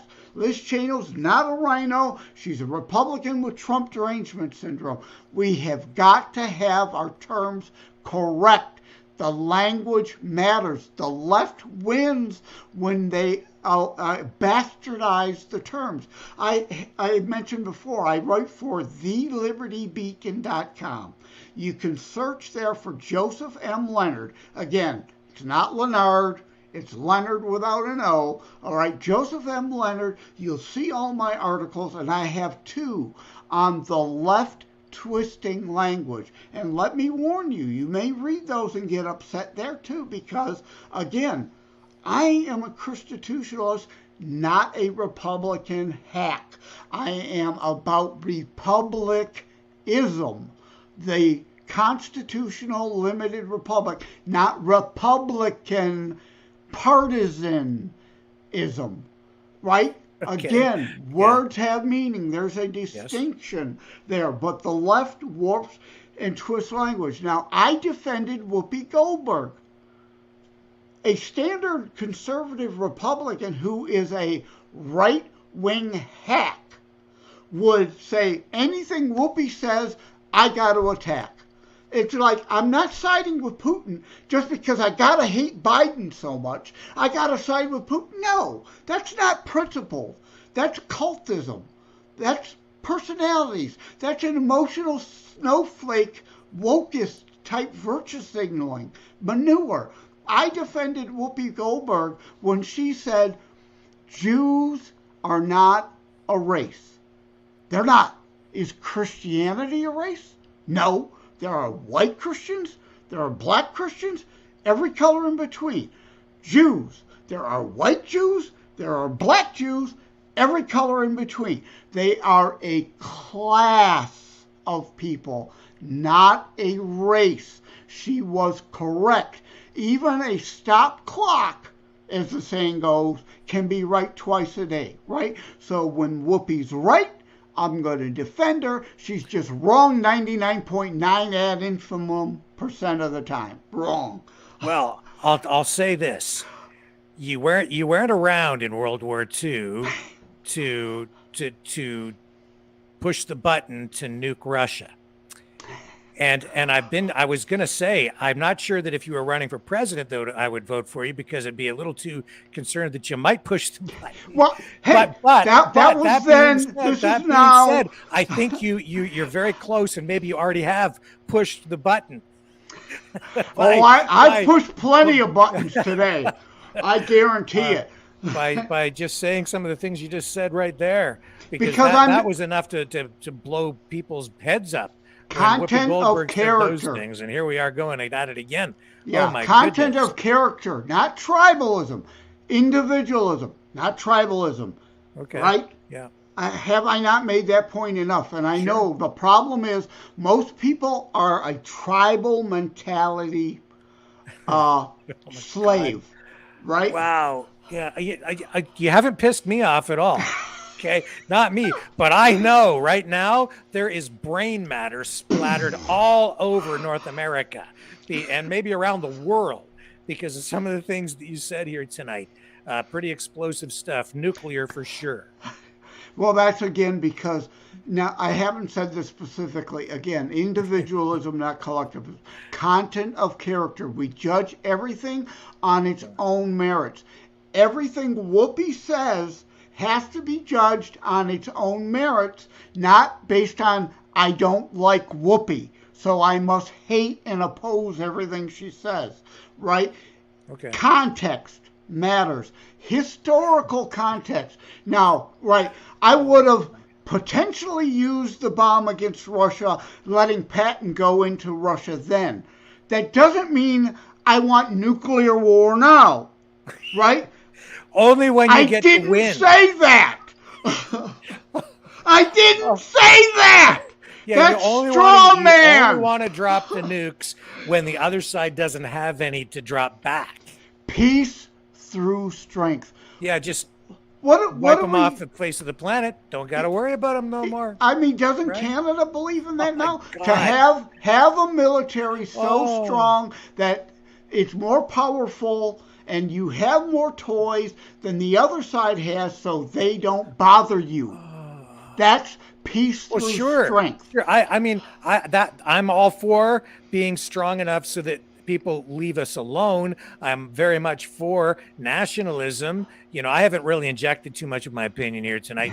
I'm all for preserving our country, protecting our borders. I'm not so much about going into other people's countries and dropping nukes on them, though. Yeah. I gotta say, Again, please, somebody out that's there not me. is going on social media and going to use that straw man. Joseph M. Lenard wants to nuke Putin and Russia. I didn't bleep and say that! But people always, and you're not saying I did, No, not but me. I'm No. saying some asshole Yeah. out there right now is saying that on social media because straw man arguments. They can't have an honest discussion. They don't understand gray area. They don't understand context. Now, one other, you mentioned immigration just in passing there. Immigration is covered in the book. Nobody I know is racist and wants to prevent brown people from coming into the United States. That's not what's going on here. We are for legal immigration. My friend Saucelin immigrated from Russia. Helen Szabo escaped Hungary behind the Soviet bloc during the communist days.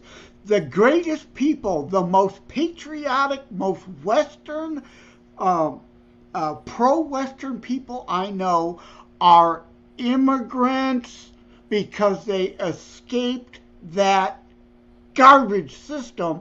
Leftist morons say, oh, well, we just didn't do it right. You know, if we do it my way, communism will be great. If we do it my way, fascism will be great. Back to the Gardens of the Galaxy. He didn't want perfect. He just wanted to rule over the new version of imperfection. That's all it is. And I don't understand how people can't grasp that. I am against illegal immigration because I am rule of law constitutionalist. I'm all for potentially increasing legal immigration, but like Eisenhower did, we may have to have a 10-year pause of no immigration because the country has been flooded. We are the great melting pot. I'm glad you brought that up in passing because, again, the left, diversity, equity, inclusion, right? That's the wokest bullshit cry, right? They aren't for that. It's about anti-Western culture. It's about destroying the West. Diversity and inclusion.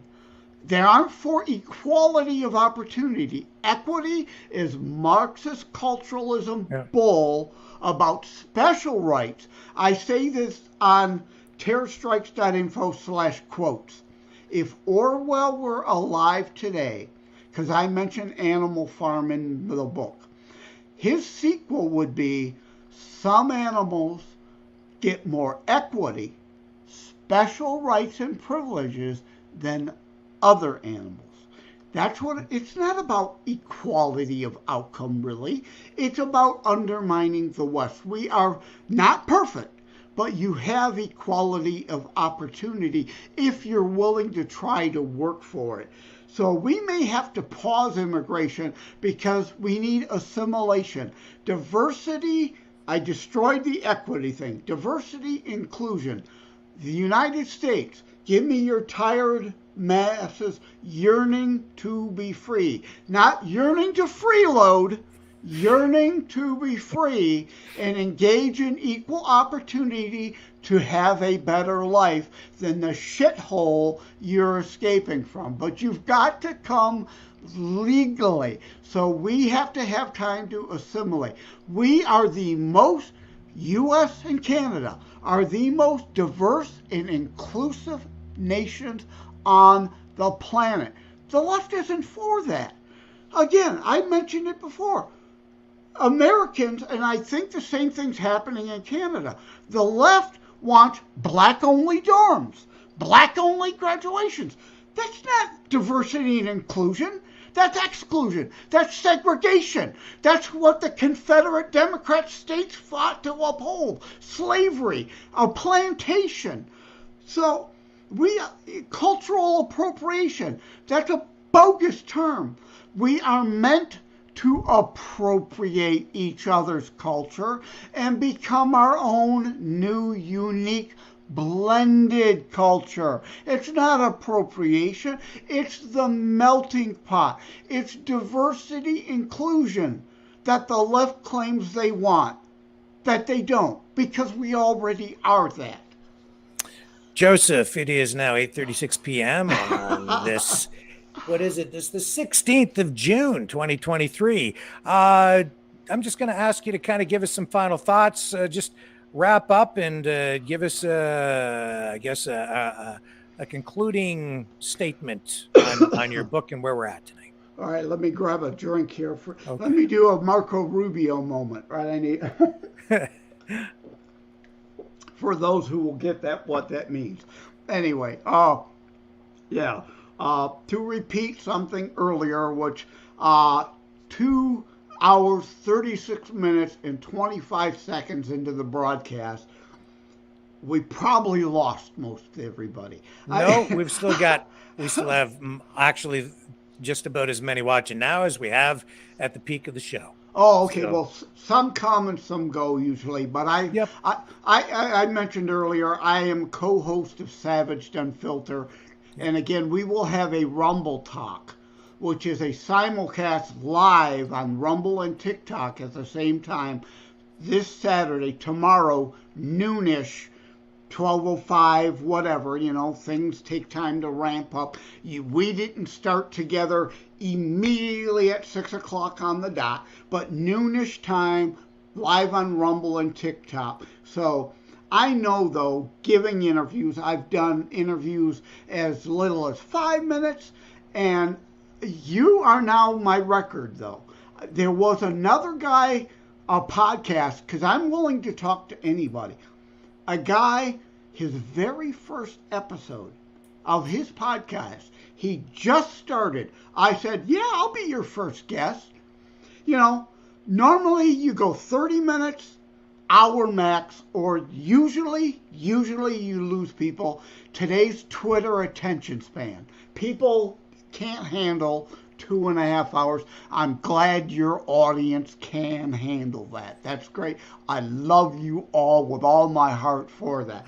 But we went 2.5 hours because, like with you, one rabbit hole opened into another rabbit hole to go down. And as you can see, I'm willing to talk about anything. I don't hold back. And again, I will piss some people off. People, that doesn't mean I don't love you if I disagree with you on something. No one is going, if you agree with somebody 100%, you're probably not a logic and reason person. You're a sheeple. You're just following somebody else. Your spouse, if you never have a disagreement with your spouse, you're not in a working marriage. You're just an appendage to that person. You have no opinion of your own.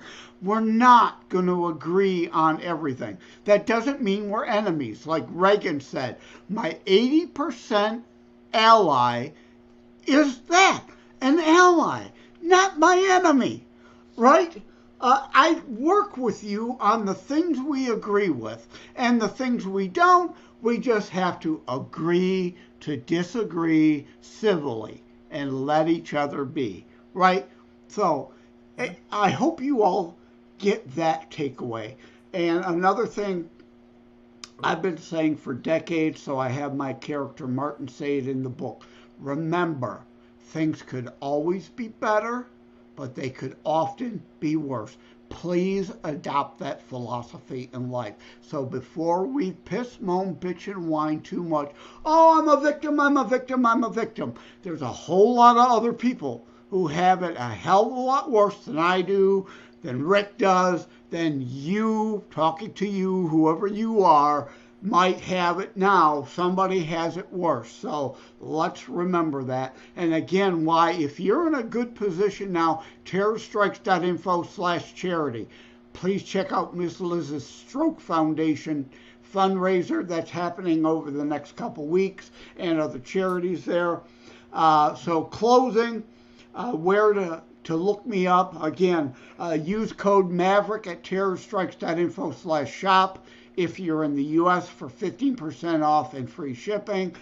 International sales link to find the book anywhere in the world. I do well in Australia for some reason. Booktopia. Sell all kinds of books in Australia. I've been on several podcasts in Australia. But yeah, we went for 2.5 hours on that guy's first episode. His friends and family members probably weren't even watching at that point when we got to the end of that. He should have broke that up into several episodes. But Joseph M. Lenard, it's not Lenard, not French, Leonard with an O, no, josephmleonard.us is my author site. And of course, I've mentioned terrorstrikes.info several times with extensions, is my book specific site. You can go there. Again, if you have a local bookstore, I prefer you have them order and get it. Help mom and pop local, shop local. I'm definitely all about that. I 248 pages. I read the book today. 268. 258. Sorry. No. Actually, all right, beginning to end is 268. There's lead-in sections. Yeah. There's closing sections. Yeah. Those aren't numerically numbered. They are Roman numeral and alpha at the beginning and the end. I'm just not a spoiler alert, but don't you dare skip right to the end and read the end of the book, or you'll get a reprimand. And you'll understand why when you get the book. It's definitely worth the read. 268 pages. That's why there are pages at the end, because people cheat. All right, they say don't judge a book by its cover. Yeah. Well, you do. People, content of character, don't judge on looks. Books, if you don't have a cover that grabs them, you lose them. Then they turn to the back, read that. Then usually someone will open it and read the beginning read the end. So I try to hide the ending. Yeah. I didn't cheat either. I didn't see what that was about until I got to the end, honest. And you understand why, though. It has to end that way. The whole book is about, leading to that point and making you feel like you're personally invested and being affected by what happens in that book. But yeah, 268 front to end. 250 are the actual chapters and story. And I want to throw this in. We're at 243. What's another few minutes? Let's keep going. But 200, I could have doubled the size of that book. There isn't a chapter on cyber terrorism. There isn't a chapter specifically allocated for mass shootings. There isn't a chapter based on electrical grid assaults, which are a major threat. LAX, a few months ago, was attacked. There was a terror attack on the electrical grid that supplied Los Angeles International Airport with power. Shut it down completely. The first time since 9/11 that happened. That was a terror attack. You don't hear anything because they want that quiet. I could have gone into cybercrime because I'm a former IT guy, but I didn't want an 800-page book. Biden inflation, Biden recession, The world is in a recession, mainly due to idiot Joe Biden putting it there. I know times are tight. I didn't want a book that would cost twice as much as what it does. Your entertainment dollars are stretched. I wanted an affordable book for you. Maybe in the future, a second edition director's cut will be 800 pages. But for now, I want you to be able to afford this book on your budget because we're all pinching pennies. Okay. And you can get the book on Amazon. You can order it through your local dealer. You can get it just very, very quickly. Joseph, tell people again where else they can get your book. Yeah, again, I highly recommend you check out, whether you buy, shop around, right? Shop around. Shop around. Find your best deal. But again, bookdepository.com. Last time I checked, advertising worldwide shipping. Free worldwide shipping. That can be a major cost. It doesn't do you any good to buy the book for X and have to pay Y in shipping when you could have bought the book for cost Z, in the end being less because shipping is free. Well, anyway, bottom line is, it's a good read. It's a very good book. A lot of history in there. It's got the great fictional element to it, so it's very engaging, and it's thought provoking. Joseph, promise me you'll come back and do another show. Absolutely, I love it. Awesome. Yeah, X, Y, and Z. It's like the people are out there now. Now this asshole wants me to do algebra, right? Sorry. Again, okay. You got to keep a sense of humor, people. There's a comic relief chapter makes that point. I talk about Patch Adams, if you know who that is. If you don't, the Robin Williams movie Patch. You'll see while Schrodinger's cat has a role in this book. I hope that's a good tease. We got to wrap it up, sir. But thank you, Joseph M. Lenard, author of Terror Strikes, coming soon to a city near you don't want to go another 3 hours, Rick? I have to. I'm going to have you sign off. I have more work to do, and that's because, sir, I have to get through the news of the day and maybe take some calls from our viewers as well. So we have to move on. Thank you so much, sir, for joining us on the program. Thank you for having me, Rick. And again, I really appreciate being part of a live show. It's not the usual, welcome to the book show, tell us about your book, boring stuff. And thank you all for tuning in. I love you all. I do, from the bottom of my heart. Take care. God bless everyone. Thank you. It's been a great conversation. We are going to do this again soon, and it's going to be even more explosive the next time. Thank you. All right. Here we go. Thank you, Joseph. And I will be right back, folks, and we'll dig into the news of the day. And I'll try to get through that as quickly as we can so that we can take some calls in the call-in portion of the program. Don't go away. The fun is really just getting started.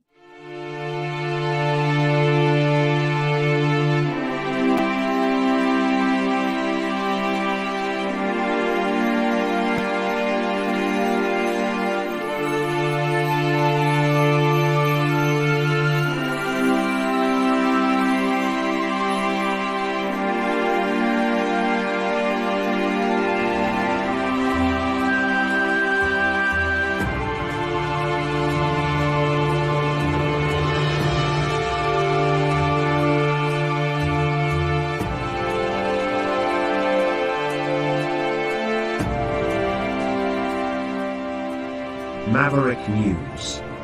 The world is watching.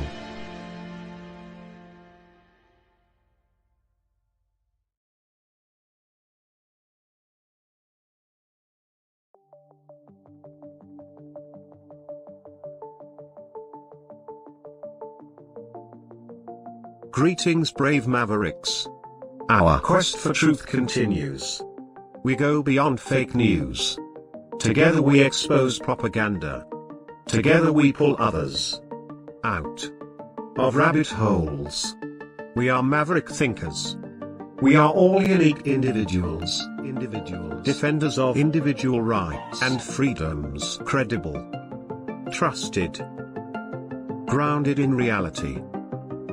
Maverick News, Maverick News. Defending free speech, free speech. Donate at freedomreporters.com. Do it now. Tomorrow may be too late. Maverick News.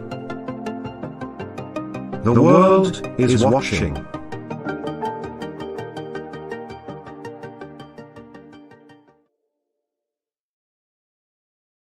Okay, I'm back, and we'll start with this. This is colorful. Sofia Vergara went to the White House to hang out with Joe Biden, and then this happened. Yeah, I know. Look at where the hands are. She has to move his hands away. Well, at least that's the way it's portrayed in this. There's old creepy Joe doing his thing.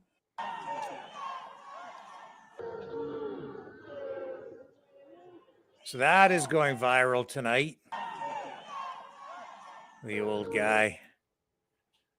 Oh my goodness. I don't know if that should have been our top story. It's just kind of the way things played out here tonight. What else do we have for you? Have you seen, I'm just going to comment a little bit on what's going on with the presidential race. We were already talked about it with Joseph a little bit, but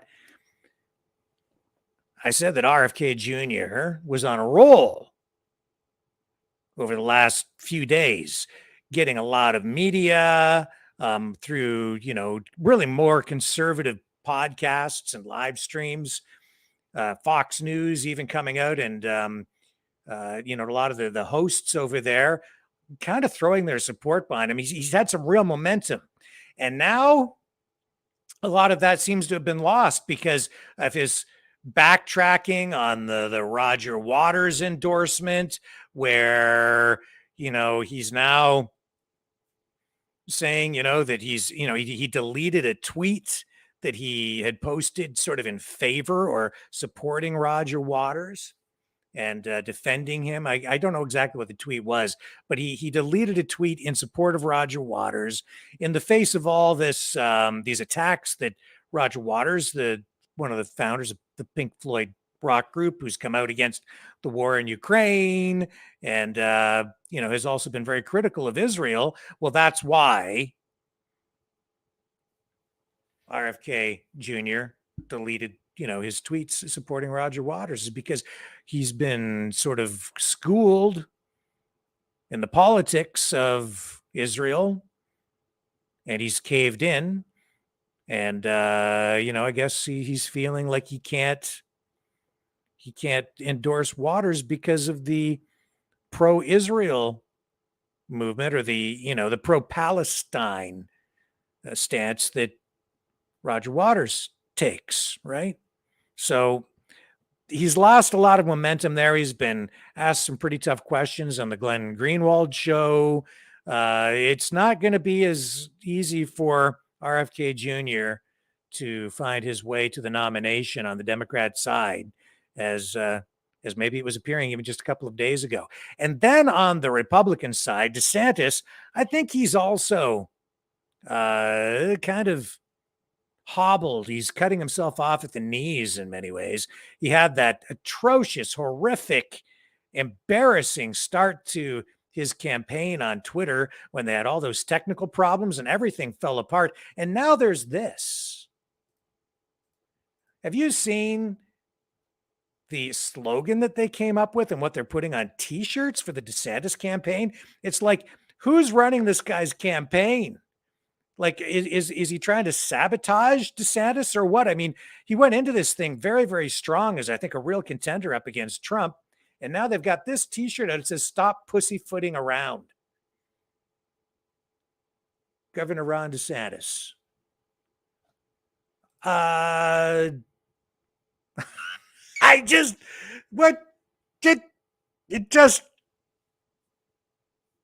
It's not a winning slogan.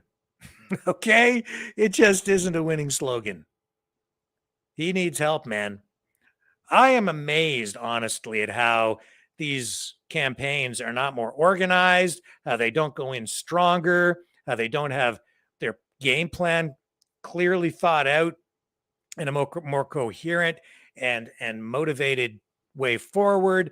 I don't understand how you can expect to run for president and even for the nomination on one side or the other and not go into these things stronger. And yet we see this disaster on Twitter. We've seen with even RFK, some of the campaign, the rallies that he's had. I don't think they've been that well organized, that strong.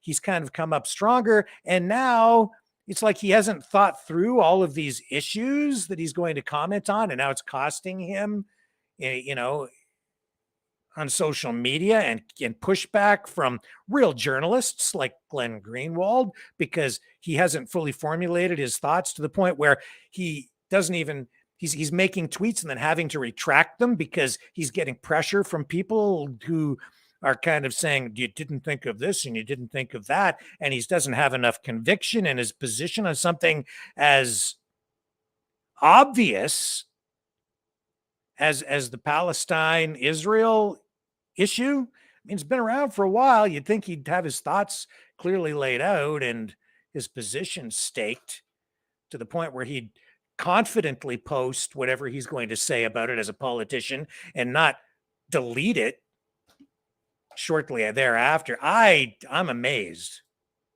that we don't have strong. This is not strong, man. Like, these guys are running for president. It doesn't instill a lot of confidence in me. And I'll tell you this, DeSantis, stop pussyfooting around. That's no Make America Great Again slogan. He's going to have to come up with something better than that if he expects to win or even exit this thing with any degree of credibility and save face. I'll tell you that. He's crippling himself. He's failing. He's stumbling. I think that's the better word. He's stumbling. Not to say that there's not time. There certainly is, but not really good. Okay, here's this other story that we're heading into Canada now for our U.S. viewers. This is an important story, though, very important, because this is like the thought police coming to get you. And Canada has become, I think, the focal point of this whole, and Joseph really kind of talked about this, this globalist, fascistic political movement that we're experiencing. Canada, Trudeau, poster child for the WEF, poster child for George Soros, Klaus Schwab. He's their boy. And that ideology is finding its way into our legal system, and they want to ramp that up. Check this out.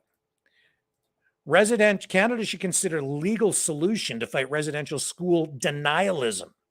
There's a report out tonight. And if you don't understand how this works, folks, when the government wants something, the first thing they do is they go to one of these government-funded or arm's-length government institutions that will conduct studies, and they'll commission a report, and they get the report to say whatever it is they want it to say, so that they can then justify further, like new legislation or new laws or regulations or new programs, new funding for whatever it is that they want to do. So here they have a report, which no doubt was commissioned by the government and was conducted in a way to give them a predetermined outcome, a predetermined result. And this story, CTV reporting this tonight, Canada should give urgent consideration to legal mechanisms as a way to combat residential school denialism, says a new report from the Independent Special Interlocutor on Unmarked Graves. Justice Minister David Lametti said he is open to such a solution. Kimberly Murray made the call in an interim report released Friday, today, just over a year after she was appointed to an advisory role focused on how Ottawa can help Indigenous communities search for children who died and disappeared from residential schools. Now, you go back and you look at when all of this was first going down, and this is like several years ago, actually was kind of coming to the forefront again as a major issue during the last federal election, just as we were heading, almost ready to go to the polls, just before we went to the polls in the last federal election. And that residential schools mass grave, they called them mass graves, that whole issue came to the forefront. It kind of backfired, I think, on the government, but of course still elected, and Trudeau got another term, but it didn't really play out quite the way the government had hoped. But this does play into what the government, I think, ultimately wants. And that is that if you deny that there are mass graves, or however they want to characterize this particular issue, or if you question any aspect of this, they'll come for you. They will use whatever new law, new legislation that they put into place to literally throw people in jail and characterize it as probably some form of hate crime. And we already have new hate crime legislation in place in Canada, combined with censorship bills like C-11, which are now law, and other legislation that is aimed at censorship, combined with the corporatocracy and the social media corporatocracy, which is a form of economic or social media, even fascism. This allows the government, with this public-private partnership that is employed through social media and the legal system, they've got all of these things working together in harmony to target their political opponents and enforce a particular political ideology. Now, I'm all for finding the absolute truth in what happened with those residential schools. And I'm all for, scientifically doing whatever we can using ground penetrating radar and other technology, or if with the approval of First Nations communities, even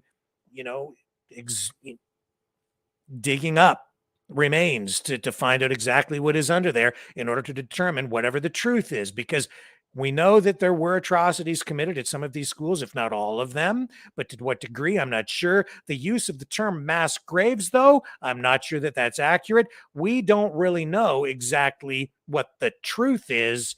And so far as I know, there's been no extensive exhumation of grave sites in order to determine what the truth of this whole matter is. So let's find out what the truth is. These communities deserve the truth. Canadians deserve the truth. The world deserves the truth. But the danger in all of this is that when this particular subject came up back in 2021, again, but in the manner in which it came up, phrases like mass graves were being used by New Democratic Party leader Jagmeet Singh, and then the media latched onto that. And when you're using words like mass graves and even genocide, those are serious, serious terms, and those are heavy-duty accusations to level really at the government. And it's very dangerous talk, because as soon as you use those phrases, those are the same terms that were used to characterize what happened in Nazi Germany and the Holocaust. And you use those same phrases, and the penalties, therefore, should ultimately be the same, right? But is it true? My assessment is that it may not be exactly the way it's being characterized right now and used as a political tool by the government. This is very, very dangerous talk. It's very dangerous rhetoric. And now it's being used to do exactly this, to target people and enforce thought. It's the thought police. And if you don't subscribe to this particular story in the way that the government is trying to frame it, they'll criminalize it. I'm not in favor of this kind of legislation, or a move or a push toward that kind of enforcement of thought. Let's get people facts. Let's get people real information, so that we know what the truth is and we can move forward together. All of our communities, people from all walks of life, all Canadians, all First Nations, together moving forward in truth. But if you politicize this in this way, Very dangerous. And I'll tell you this, if there's anybody to blame for any of the atrocities that were committed at those residential schools, you know who's to blame? The government. And that's largely liberals, because they were the ones in charge. They were the ones overseeing all of this. And it was Justin Trudeau's father, Pierre Elliott Trudeau, who oversaw much of this, even back in the 1970s. And even Jean Chrétien, former prime minister, who was in power and in league with Pierre Elliott Trudeau and succeeded him later, becoming prime minister after Trudeau. Chrétien's still alive. And I'll tell you this, he was also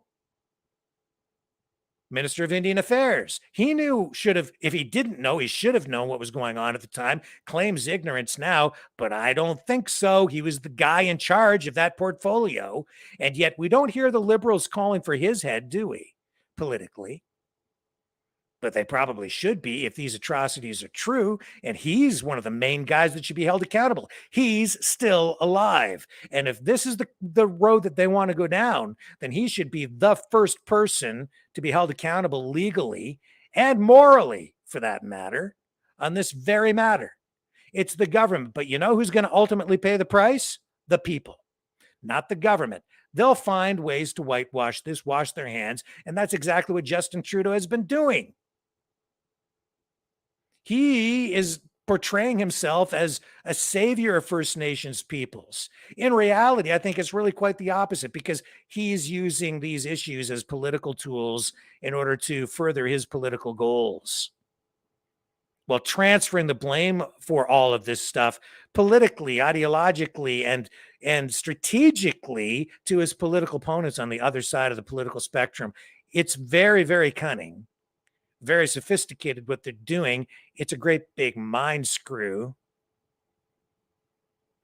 And they'll use this kind of legislation. You see, they won't target the government because the government is saying, well, we know this happened and everybody has to think exactly the way that we do. And if they don't accept that this happened, then you're going to go to jail.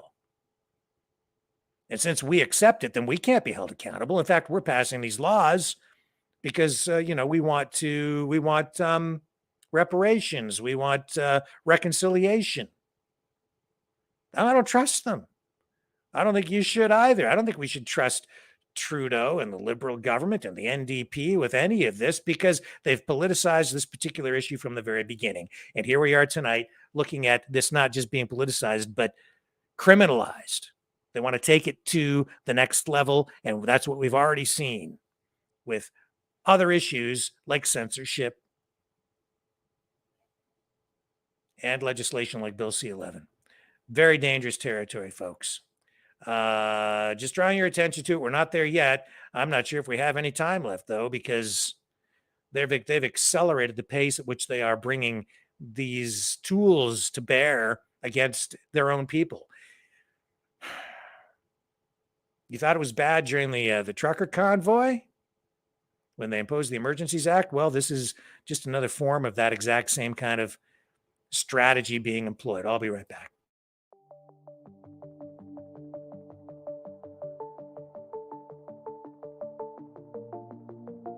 Greetings, brave Mavericks. Our quest for truth continues. We go beyond fake news. Together we expose propaganda. Together we pull others out of rabbit holes. We are maverick thinkers. We are all unique individuals, defenders of individual rights and freedoms, credible, trusted, grounded in reality. Maverick News, Maverick News. Defending free speech, free speech. Donate at freedomreporters.com. Do it now. Tomorrow may be too late. Maverick News. The world is watching.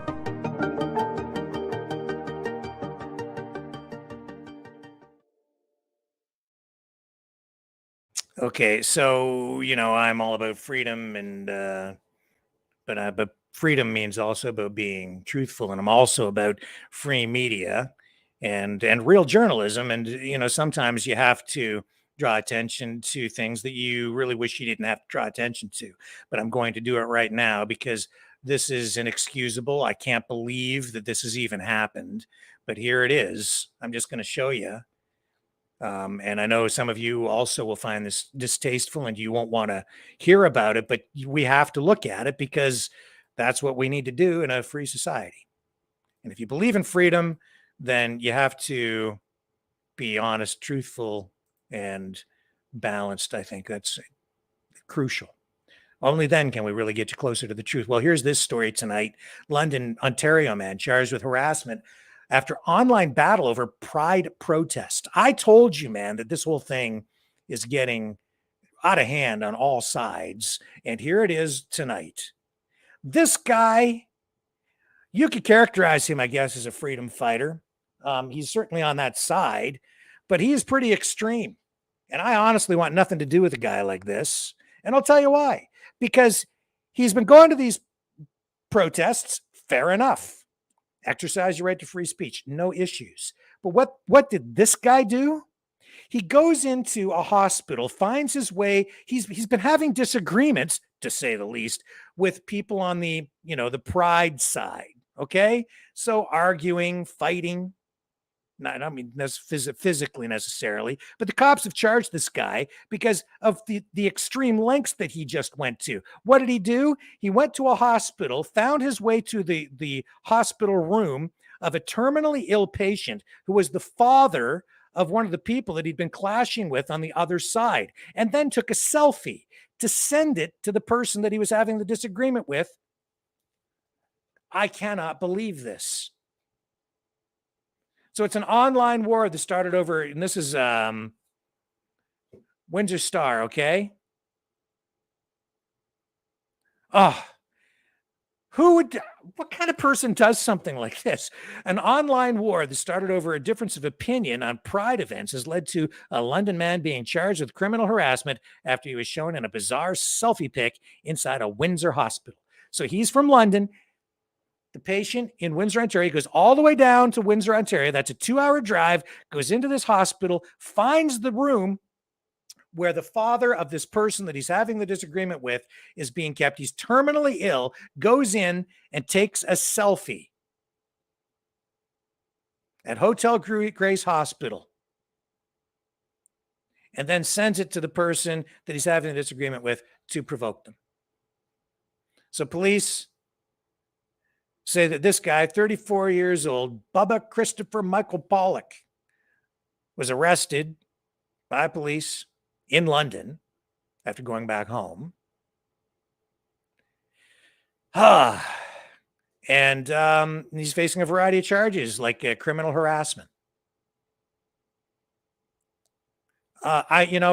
Folks, I get how people are upset about these issues. I get that people are upset about what's going on in schools. I get that people are upset and that things are pretty heated at these protests. And we're seeing them daily now. But please keep in mind, I just showed you earlier in the broadcast tonight that the federal government in Canada, the Trudeau Liberals, a year ago, earmarked and distributed $100 million to these pride groups. Why did they do that?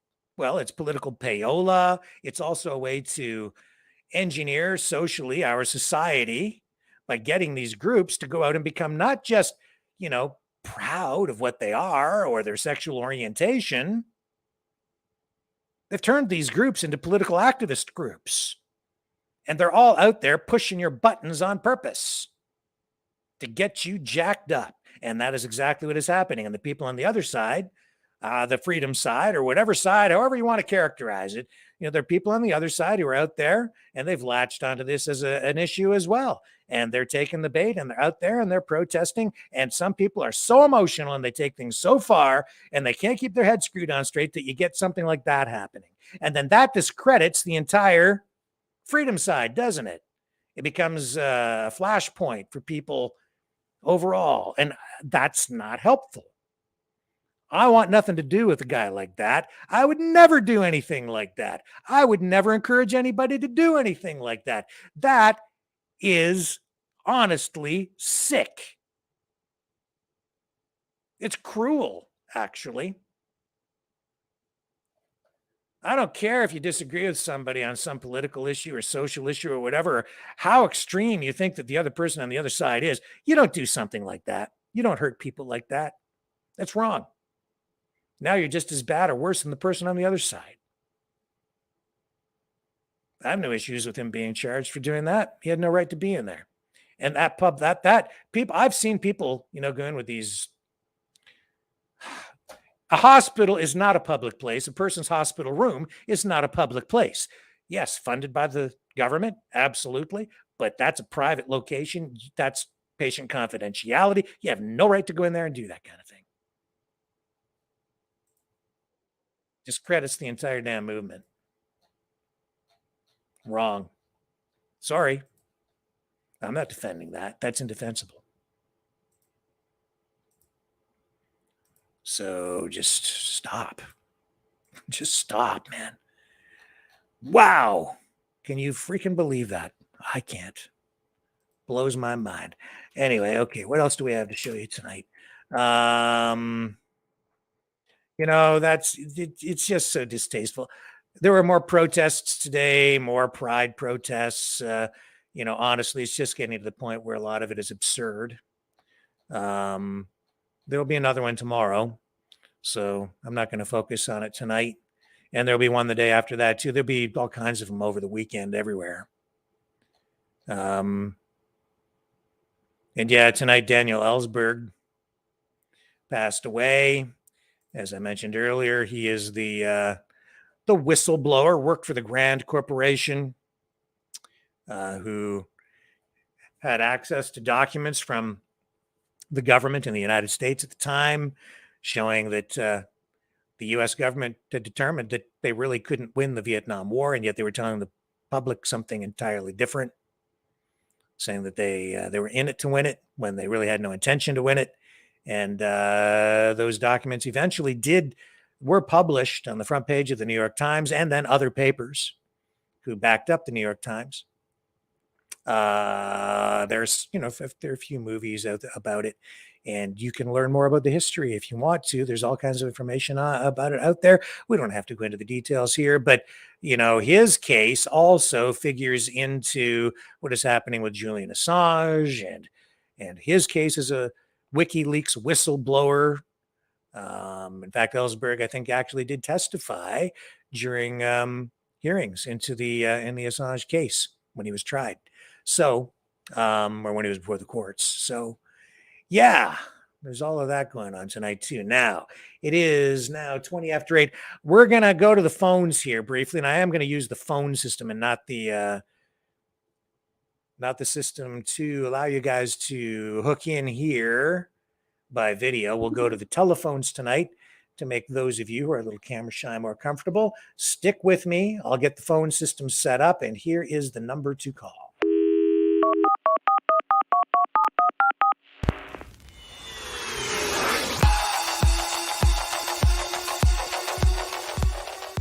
Join the conversation.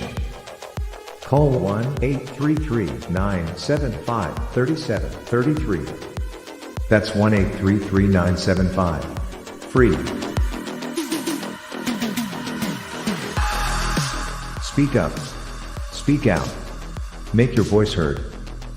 Maverick News. Fighting for freedom by defending your right to free speech. Be a Maverick. Join us.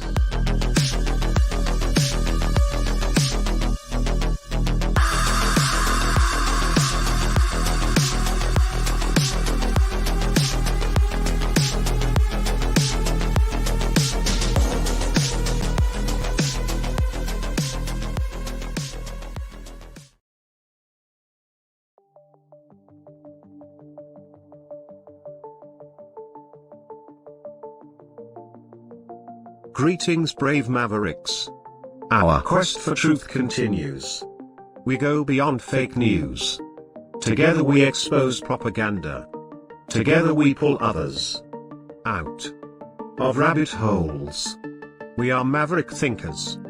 We are all unique individuals, defenders of individual rights and freedoms, credible, trusted, grounded in reality. Maverick News, Maverick News. Defending free speech, free speech. Donate at freedomreporters.com. Do it now. Tomorrow may be too late. Maverick News. The world is watching.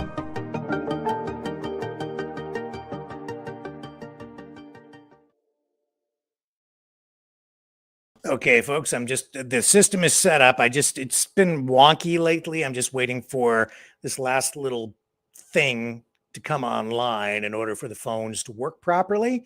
So while that is happening, let me just remind you of what number to call here.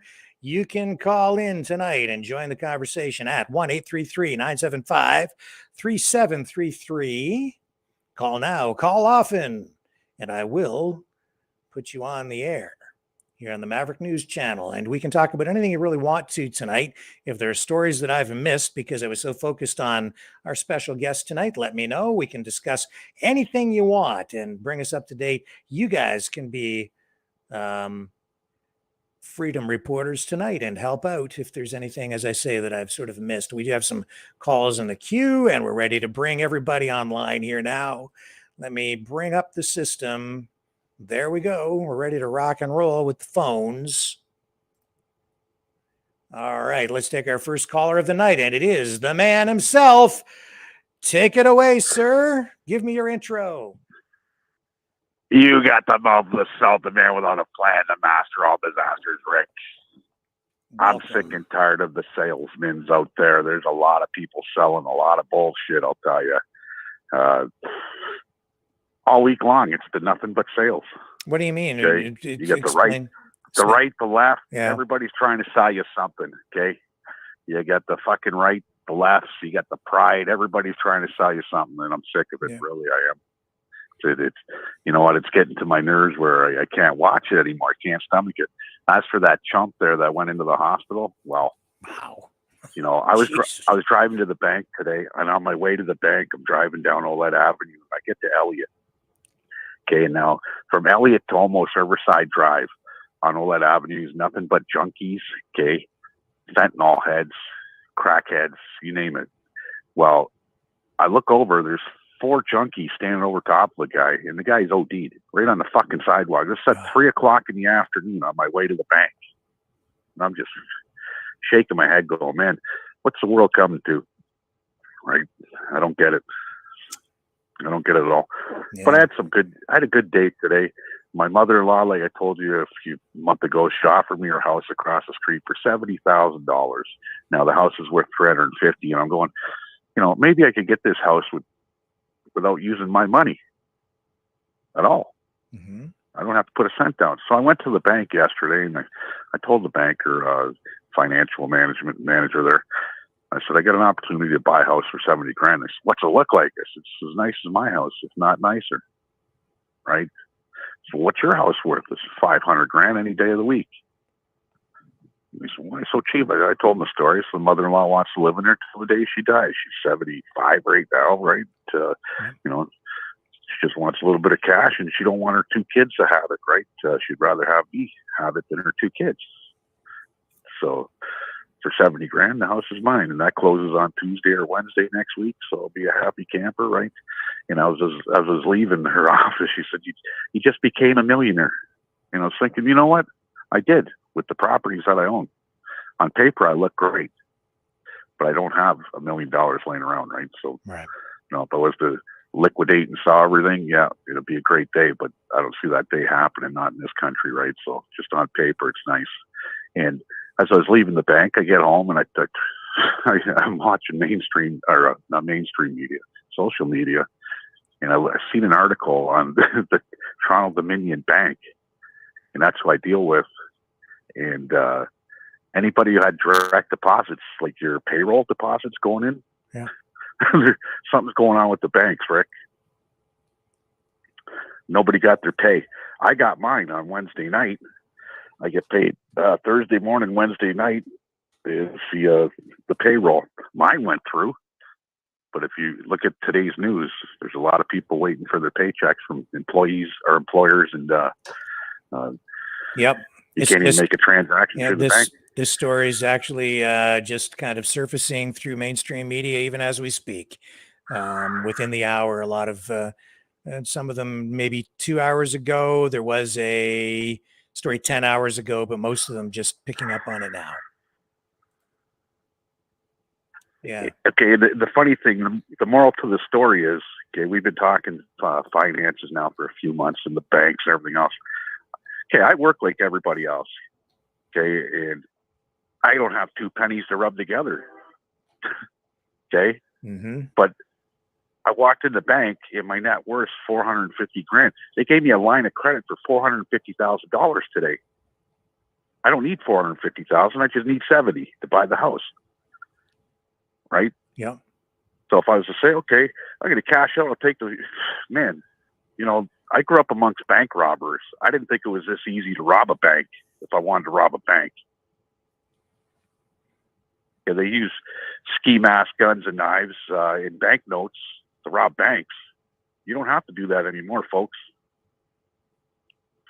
You know, you just got to be cool, have a job, have some equity in a home, and if you wanted to rob a bank, you could do it that way, right? I suppose. They're giving the money away. Wow. They're giving the money away still, right? So, you know, and they see my banking transactions. They see everything because everything's through their bank. Like I said, my payroll goes through there, everything, right? And on paper, I look beautiful. But in reality, it's a nightmare. Yeah. Well, like everybody else. I still want to do a more in-depth thing with you about your gardening at some point too. Are you going to be doing gardening this weekend? I do gardening every day, buddy. And it's funny, a good friend of mine he's a genius. He owns this big property out in Harrow, and you know, he grows medical marijuana with a license, right? And he's got a license for like 500 something plants. And they turn in the trees, and he does this irrigation system and everything else. He came over to my house today because he was in town. And he said, yeah, man, I'll come over here and we'll do an irrigation. I said, I don't have enough room. My tomato plants, if I let this guy loose in my garden, this guy's a nut. My tomato plants would be 12 feet tall, okay? He said, there's nothing wrong with that. I said, I guess I want to feed the whole block, right? Or 3 blocks. I could feed the whole 3 blocks on the vegetables I have, right? If he was to get involved in it, right? Yeah. But he's all about the elaborate system, and he's organic, right? It's pretty funny. But yeah, no, I'm going to do the gardening thing. That's for sure. Yeah, I'd be honored. That's a fact. Yeah. Yeah. And I'm getting right into it, right? Everything's, the last couple rains we've had, everything's popping up nice. Everything's rooted, and it's going. Now it's time to feed them. Food sustainability, right? How to be independent and, become less dependent on the system and the government. That's the whole trick. It is, and if you just have a little yard, you could do it. You need a balcony facing the right way. Yeah. You'd be able to do it, right? So, I pledge everybody to do it because the cost of food. Okay, and you don't know what you're getting. Like I told my wife, don't buy tomatoes anymore. I'm sick and tired of the tomatoes. It tastes like plastic. The greenhouse. Yeah. They're garbage, right? I'll wait another month and a half, and I'll have some real tomatoes coming. So, I think everybody should be doing it. It's cost efficient, right? In the beginning, the startup is going to cost you a little bit, but look at the bright side. The initial costs versus the years of growing in that the bed that you're going to make, right? Mm-hmm. Mm-hmm. So it pays off for itself. The first year is going to cost you a couple bucks, but the second, third, fourth, fifth, and it gets down to nothing, pennies on a dollar at the end of the day, right? Yeah, yeah. Well, that's great. So that's a nice thing. Okay. Are you gardening at all? No, I don't. I have so little time, and I've tried it in the past. And when I planted my stuff, I don't even remember what I planted now. It might have been carrots or something. Anyway, the bunnies ate everything that I planted. So they had a feast and I had nothing. but at least they had I would eat the bunnies. Yeah, well, I can't. I would do that too, and I've thought about it, and then I thought, nah, they're too cute. Even the ones with fangs, the evil ones, I can't even do anything to them. No, yeah, no, I don't mind rabbit once in a while. Wild rabbit, that is. I sent you a link, anyways, about the government's involvement with the marijuana industry. That's right. Yes. I don't know if you read it today. Yeah, I did take note of that. You want to comment on that? Well, when you have, I think in the article it said 30 licensed producers that have claimed bankruptcy already. Yeah. Okay, and then there's many more that can't pay the taxes. Okay, and this is government involvement from day one, right? And they were warned by everybody. Okay, from the black market, the gray market, whatever you want to call it. Everybody was warning the government on how to approach it. And the government has their own ways of doing things. Yeah. And now here's an industry here that's in peril, and a lot of people had to invest. When you came into a business, and they legalized marijuana, and they put you in a lottery. Yeah. Okay, cost you money to get into the lottery. Okay. And you weren't refund your money back, and you went into this lottery thing, and then that didn't work. So we went this way. Now you got so many stores, everything's oversaturated. The market's gone. It's brutal. Yeah. Right. And actually, I think your MP commented. Yes, he did. Dave Epp. Chatham Kent. Yeah. Dave Epp, right? And he's agricultural critic, right? Yep. Yeah. So, yeah, it is what it is, guys. Be careful. Once the government gets involved in your Dave business. Epp said the legalized cannabis experiment failed. That's what he said. Neither of the two stated objectives, basically the reduction of organized crime and the reduction of the black market, have occurred, said Epp. That's from the Western Standard newspaper, media outlet on this very issue. And yeah, I know that here in my community, they had a big cannabis company. They set up in an old factory. And I don't know exactly what the process was for them in there, but they were doing whatever they were doing, growing it, I guess, inside with hydroponics, but they went bust too. And that was a while back. The government controlling this industry has not worked out well at all. No, and you don't see any bailouts from the government. No, which is nice. Yeah, that's right. I don't think anybody should get a bailout. Period. Not from not on the taxpayers. I know how they could fix it, but they just don't listen to the people that been in the business for 30, 40 years plus, right? Yeah. They got their own way of doing things. But any business that you get involved with the government better bring lots of money, because you're going to lose it. And in the end, they're going to have it. And if you look at the shareholders and all these licensed producers, the big shareholders have political ties. Mm-hmm. Okay, so it was the green wave when it came out, and they made money and they sold off fast, right? So I call it insider trading. Yeah. Okay, and that's exactly what was going on with the government, right? Bill Blair, public safety minister, head of the OPP, or head of Toronto Police. Okay, top police dog. Spent his whole career busting people for marijuana. They legalized it. Guess who owned a lot of shares in Aurora? Mr. Blair. That's right. Right. Yeah. It makes zero sense, right? Yeah. And it's all right there. It's if you just did a little bit of investigating on it, Rick, you would go, "Oh my God, I can't believe what I'm reading here. Yeah. I can't believe what I found." Right. And it's public domain. Anybody can look at it. Mm-hmm. Right. On who's who. And it's like, if you're not a friend of the Liberals or the NDP, you're not getting a license to produce marijuana. That's right. Period. Yes. Right. Yeah. The stores, big chains, Tokyo's.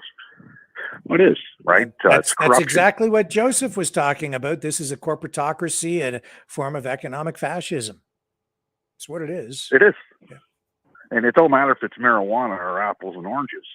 Right? If there's money at the end of the rainbow, those dirty rascals down in Parliament Hill got their hands out, and it's always friends of friends. Yeah, that are in it, right? So if you're not a friend, you're a foe. Guess what? Like me, I'm a foe. I'll never get a license. to sell marijuana. I'll never get a license to produce marijuana. I knew that way before I even opened up the store. Yeah. I knew I could smell it from a mile away, right? So, with that being said, Rick, get to your next caller. Always a pleasure. But like I said, beware, people. The salesmen are out there, and they're selling you everything and everything. So I'm not buying it unless it's for $70,000. Then I'm on it. Yeah, that's a deal. Thank you, sir. It is. Thank you. Take care, Leo. See ya. Bye-bye. All right, let's move on to Dom Pam. Hello, Pam. Oh, hello, Sir Richard. How are you? I'm well this evening, and how are you? I'm delightful. I just wanted to say a few things. I've been doing my research on Rumble, and I noticed that I saw a fireman who was a retired chief, and back in, I think it was New Brunswick or Nova Scotia, and they wanted to go and offer help to fight the forest fires. And like the news said, you know, if you know how to fight a fire, then contact us. So a whole bunch of them did. Yeah, these are retired firefighters, some of them even senior, formerly senior fire service personnel like chiefs, deputy chiefs, investigators and so on. Yeah, I'm familiar with the story. Yes, but it was Nova Scotia. But continue. Yeah, they turned them down, and then I always watch a thing because I live in British Columbia. I always watch a fellow periodically, not every day, but his name is Dutch Sense, and he's been doing earthquake shows for years. And anyways, he does satellite images and shows what's going on. So what he did was he found one in Quebec, and the day all the fires started there. And he proves through these meteorologist images, satellite images, that they all started at once. In what area? Are you there? I'm here. In Quebec. Yeah, in Quebec. And he shows the imaging. It's been all over Rumble. So I just thought I'd let you know that. And then the other thing is, I was reading I call it the manifesto. The Royal Bank, of which I belong to, has their agendas. They've listed them, and in their report, and they're using these ESGs and EDGs, and it's all about tracking you, and it's all about introducing things to change the world. And they say we are fully united with the United Nations. They don't say united, but we take our information from the United Nations.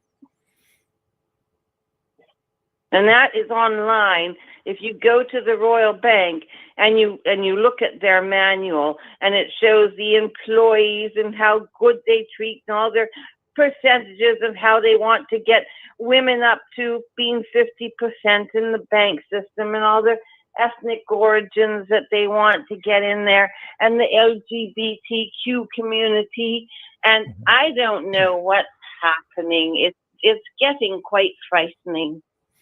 Well, all these big companies, corporations, especially the banks, they've all fallen into line. They've been basically, the phrase is, captured by the woke political movements, right? The government. So they've all fallen into line, whether it's Bud Light or the Bank of Montreal or Bank of Commerce or Scotiabank, whatever. Yeah, it's all the major banks. All the major companies, every corporation, all of them. They're all in all this. Well, the credit unions don't seem to be declaring these ESG things on their websites, so I don't know what that's all about. And well, they're a little bit more removed from the system, but don't kid yourself. Even those credit unions are, beholden to government regulations, and they can only, hold out for so long too. I mean, they're under the thumb of government because of, the just the rules, the regulations, the laws that govern them. So if they don't comply, then they'll be targeted too. But Yes, I know. It's quite the dilemma. Quite the dilemma we're in. Yes. I don't know. It's very demoralizing. Well, tomorrow's a new day, and it was beautiful outside today. I think it's going to be beautiful tomorrow too, at least where I live, and I hope it is where all of you guys live as well. And we're gonna get through all this stuff. As Joseph said, it's not gonna, to fix these things, it's not gonna happen immediately. It's gonna take years, and in some cases, for some things, even decades. It's a process, and there's no magic bullet. You just have to keep on fighting for freedom. I know, and it's hard, but I'm hanging in there too, But also, I just wanted to say something. The fellow that you interviewed this evening, Joseph.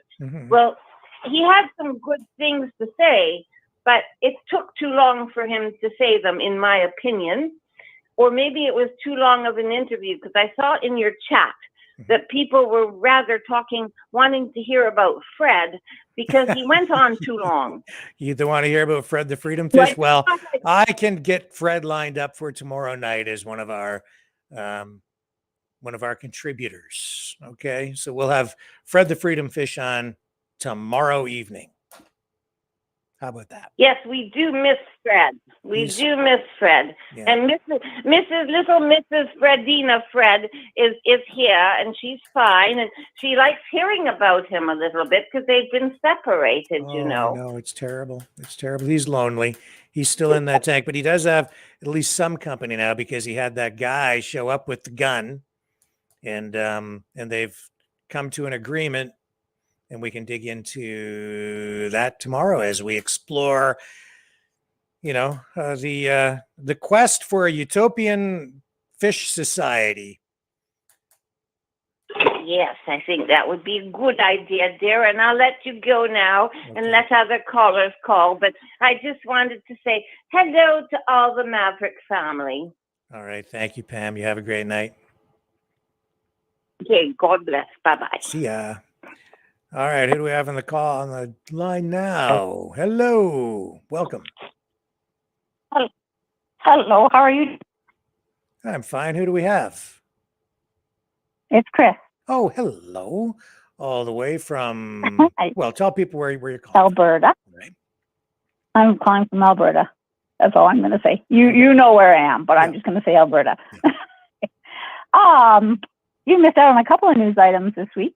Okay. Out here.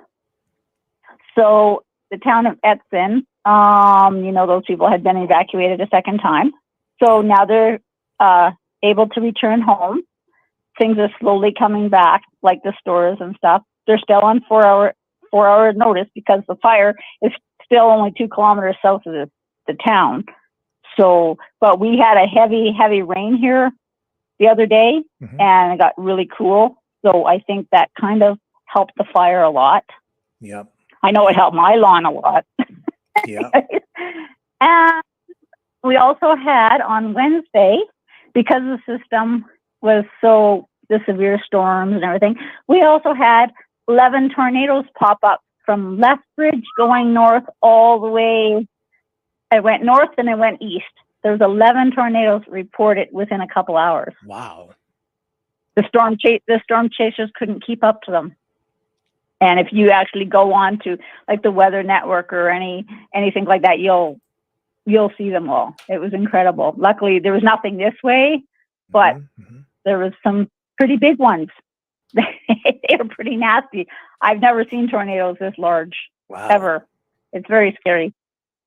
Yeah, here I'll bring up a little video of that while you continue. Yeah. What else do you have for us tonight? Yeah.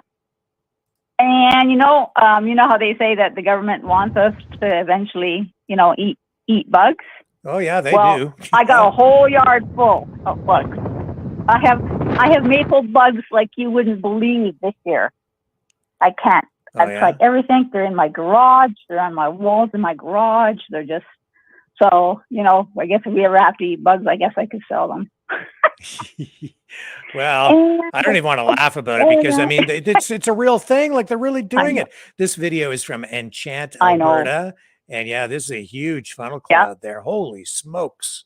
Look at that thing. I know, isn't that fun? I know, they're just huge. Wow, they're huge. Wow. Yeah, and again, well, these ones were being reported. I mean, before they got there, but still, I mean, they were like, no sooner seen that one, like the storm chasers said, we just couldn't keep up with them. Yeah. It's incredible. And I guess the last thing, because I know it's getting late for you here, Leo, we want pictures of your garden as it's growing. Yeah. I want to see how his garden is doing. Yeah, you can go on his Facebook page. He does have some stuff posted there, and we'll share some of that stuff, tonight too when he does his interview here for sure. So I'm looking forward to that. But what does he go by on Facebook? What does he go on Facebook? I don't. Leo Lucier. What is his Facebook? Leo Lucier, Lucier, Mouth of the South, I think too. You can find him that way. Okay. So you'll see his garden. Okay. Yeah. Yeah. And his other videos. He's always out doing stuff. Yeah, how it works out. Yeah, go check him out. Good for him. Yeah, I did see him when he was on his jet ski on the Detroit there, the river, I guess. Yes, yeah, on the Detroit that River. Time. Yep. Yeah. Oh, and is it? Yeah, the other night you ran about the in the States in Detroit about all those counselors that turned down that pride flag. Hamtramck. Yep. Which is I couldn't think airborne. Of the name. I want to say Amtrak. Yeah, I want to say the name of the train, Amtrak. Yeah, it's Hamtramck. Yeah. Anyways, yeah, obviously, I mean, I agree with them. I think that you should really, in my opinion, you should just have your provincial flag or your state flag and your city flag or whatever it is. I mean, that's your federal flag, the American flag, Canadian flag. Yeah. That's why I think people are so upset. I think that's all they've taken this whole thing so far. It's inappropriate to replace. I mean, they're literally, in some cases, replacing the American and Canadian flags with pride flags. That's like a takeover of your country. That's really what it represents. That's not appropriate. Not at all. No, and then they wonder why people's tempers are flaring. And like you said, it's only going to get worse. This violence is going to increase until somebody gets hurt. Yeah. I mean, I hate to say that, but it's getting, it's ridiculous. I don't even know. It just boggles your mind. Yeah. If the politicians, really they've taken this thing so far, if they can't see why some people would be upset with them, like outside the prime minister's office, when they took the Canadian flags off the wall and then they put the pride flags there instead on each side of the entrance, like, hello, you replaced the Canadian flags, and those Canadian flags always fly there, right? Always. And they, no, takeover. It's now the country of pride. I mean, that's really what it symbolizes. Well, and symbols are important unless you're opponent and advocate of, the world's first post-nation state, which is what Trudeau says Canada is, a country with no culture, right? As he's characterized Canada. So I guess it doesn't matter to you at that point. Just get rid of the Canadian flag, replace it with the pride flag. Well, I guess the country is now run by pride. It's now the country of pride. Yeah. That's really what it symbolizes, and that's inappropriate. It is. And I'm just waiting for them, that one on top of the Parliament building, that big tall one. Yeah. I'm waiting for that to be changed to a pride flag. It's coming. Yeah, I mean, and then you're going to see people lose it. It's he's just dividing the country. Right. To me, even if you were going to justify flying the flag, it should be treated in the same way. If you're gonna do it, it should be treated the same way as a charity, as say like a United Way flag, or some other charity or community group, right? Treat it like that. But you don't replace the Canadian or American flag with you. You wouldn't fly the United Way flag outside the prime minister's office. So why would you do it with a pride flag? Well, it's because it's so political, and they're doing it clearly to inflame the situation. Oh, for sure. Oh, 100%. 100%. Yeah. I don't know where this is going to all end, but I don't think it's going down a very good path right now. I can tell you that from what I'm seeing. This is very dangerous. And to your last caller, is it Pam? Yep. I love her accent, by the way. Yeah, I think that there's a little acting going on there because she's down. Yeah, but she's very good at it. If that's what she does. Yeah, she's fun. All right, Rick, I'll let you get on. I know it's getting very late for you, so you have a good night. I just wanted to fill you in on the news you had missed out here. We'll talk again. All right, thank you. Really appreciate the call. Take care. Have a good night. Bye. No worries. Bye-bye. And with that, I'm going to remind everybody that you can support the channel by donating at maverickdonations.com, maverickdonations.com, or freedomreporters.com. And that helps pay for, the phone system, the software, the hardware, the subscriptions, and all the different things that we have to pay for in order to keep the show rocking and rolling here. And we're demonetized on YouTube. And even though the one viewer was like, come on, Rick, blah, blah, blah. Yeah, I know. Well, I explained to you before that we have to be very careful what we say here because we don't want to get, kicked off YouTube, even though we're growing over on Rumble. And please consider subscribing on Rumble. It's very important to us. Also, please subscribe on both of our YouTube channels that we're broadcasting on tonight. If we can get enough subscribers over on the alternative channel, which is the Rick Walker video channel, then, we can actually address maybe some of these issues that we're facing on YouTube. We're trying to build up enough subscribers over there to kind of work around some of the restrictions that have been imposed upon us on the main channel. So we're working with that, but still lots of viewers tonight. Greatly appreciate that. Tons of people over on Facebook.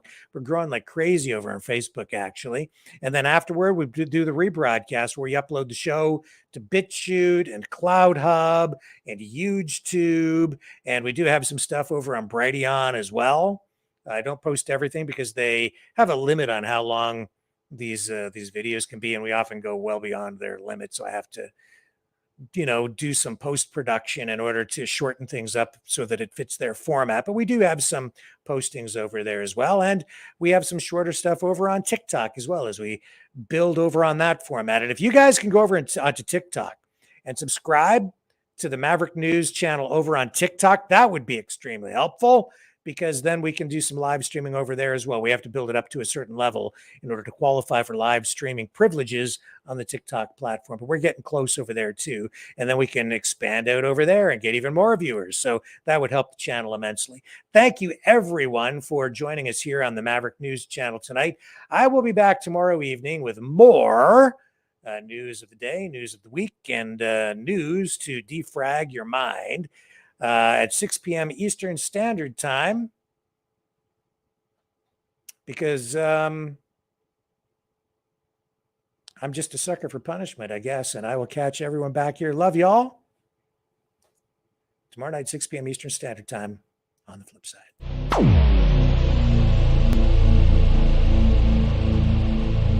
This has been a Maverick Multimedia production.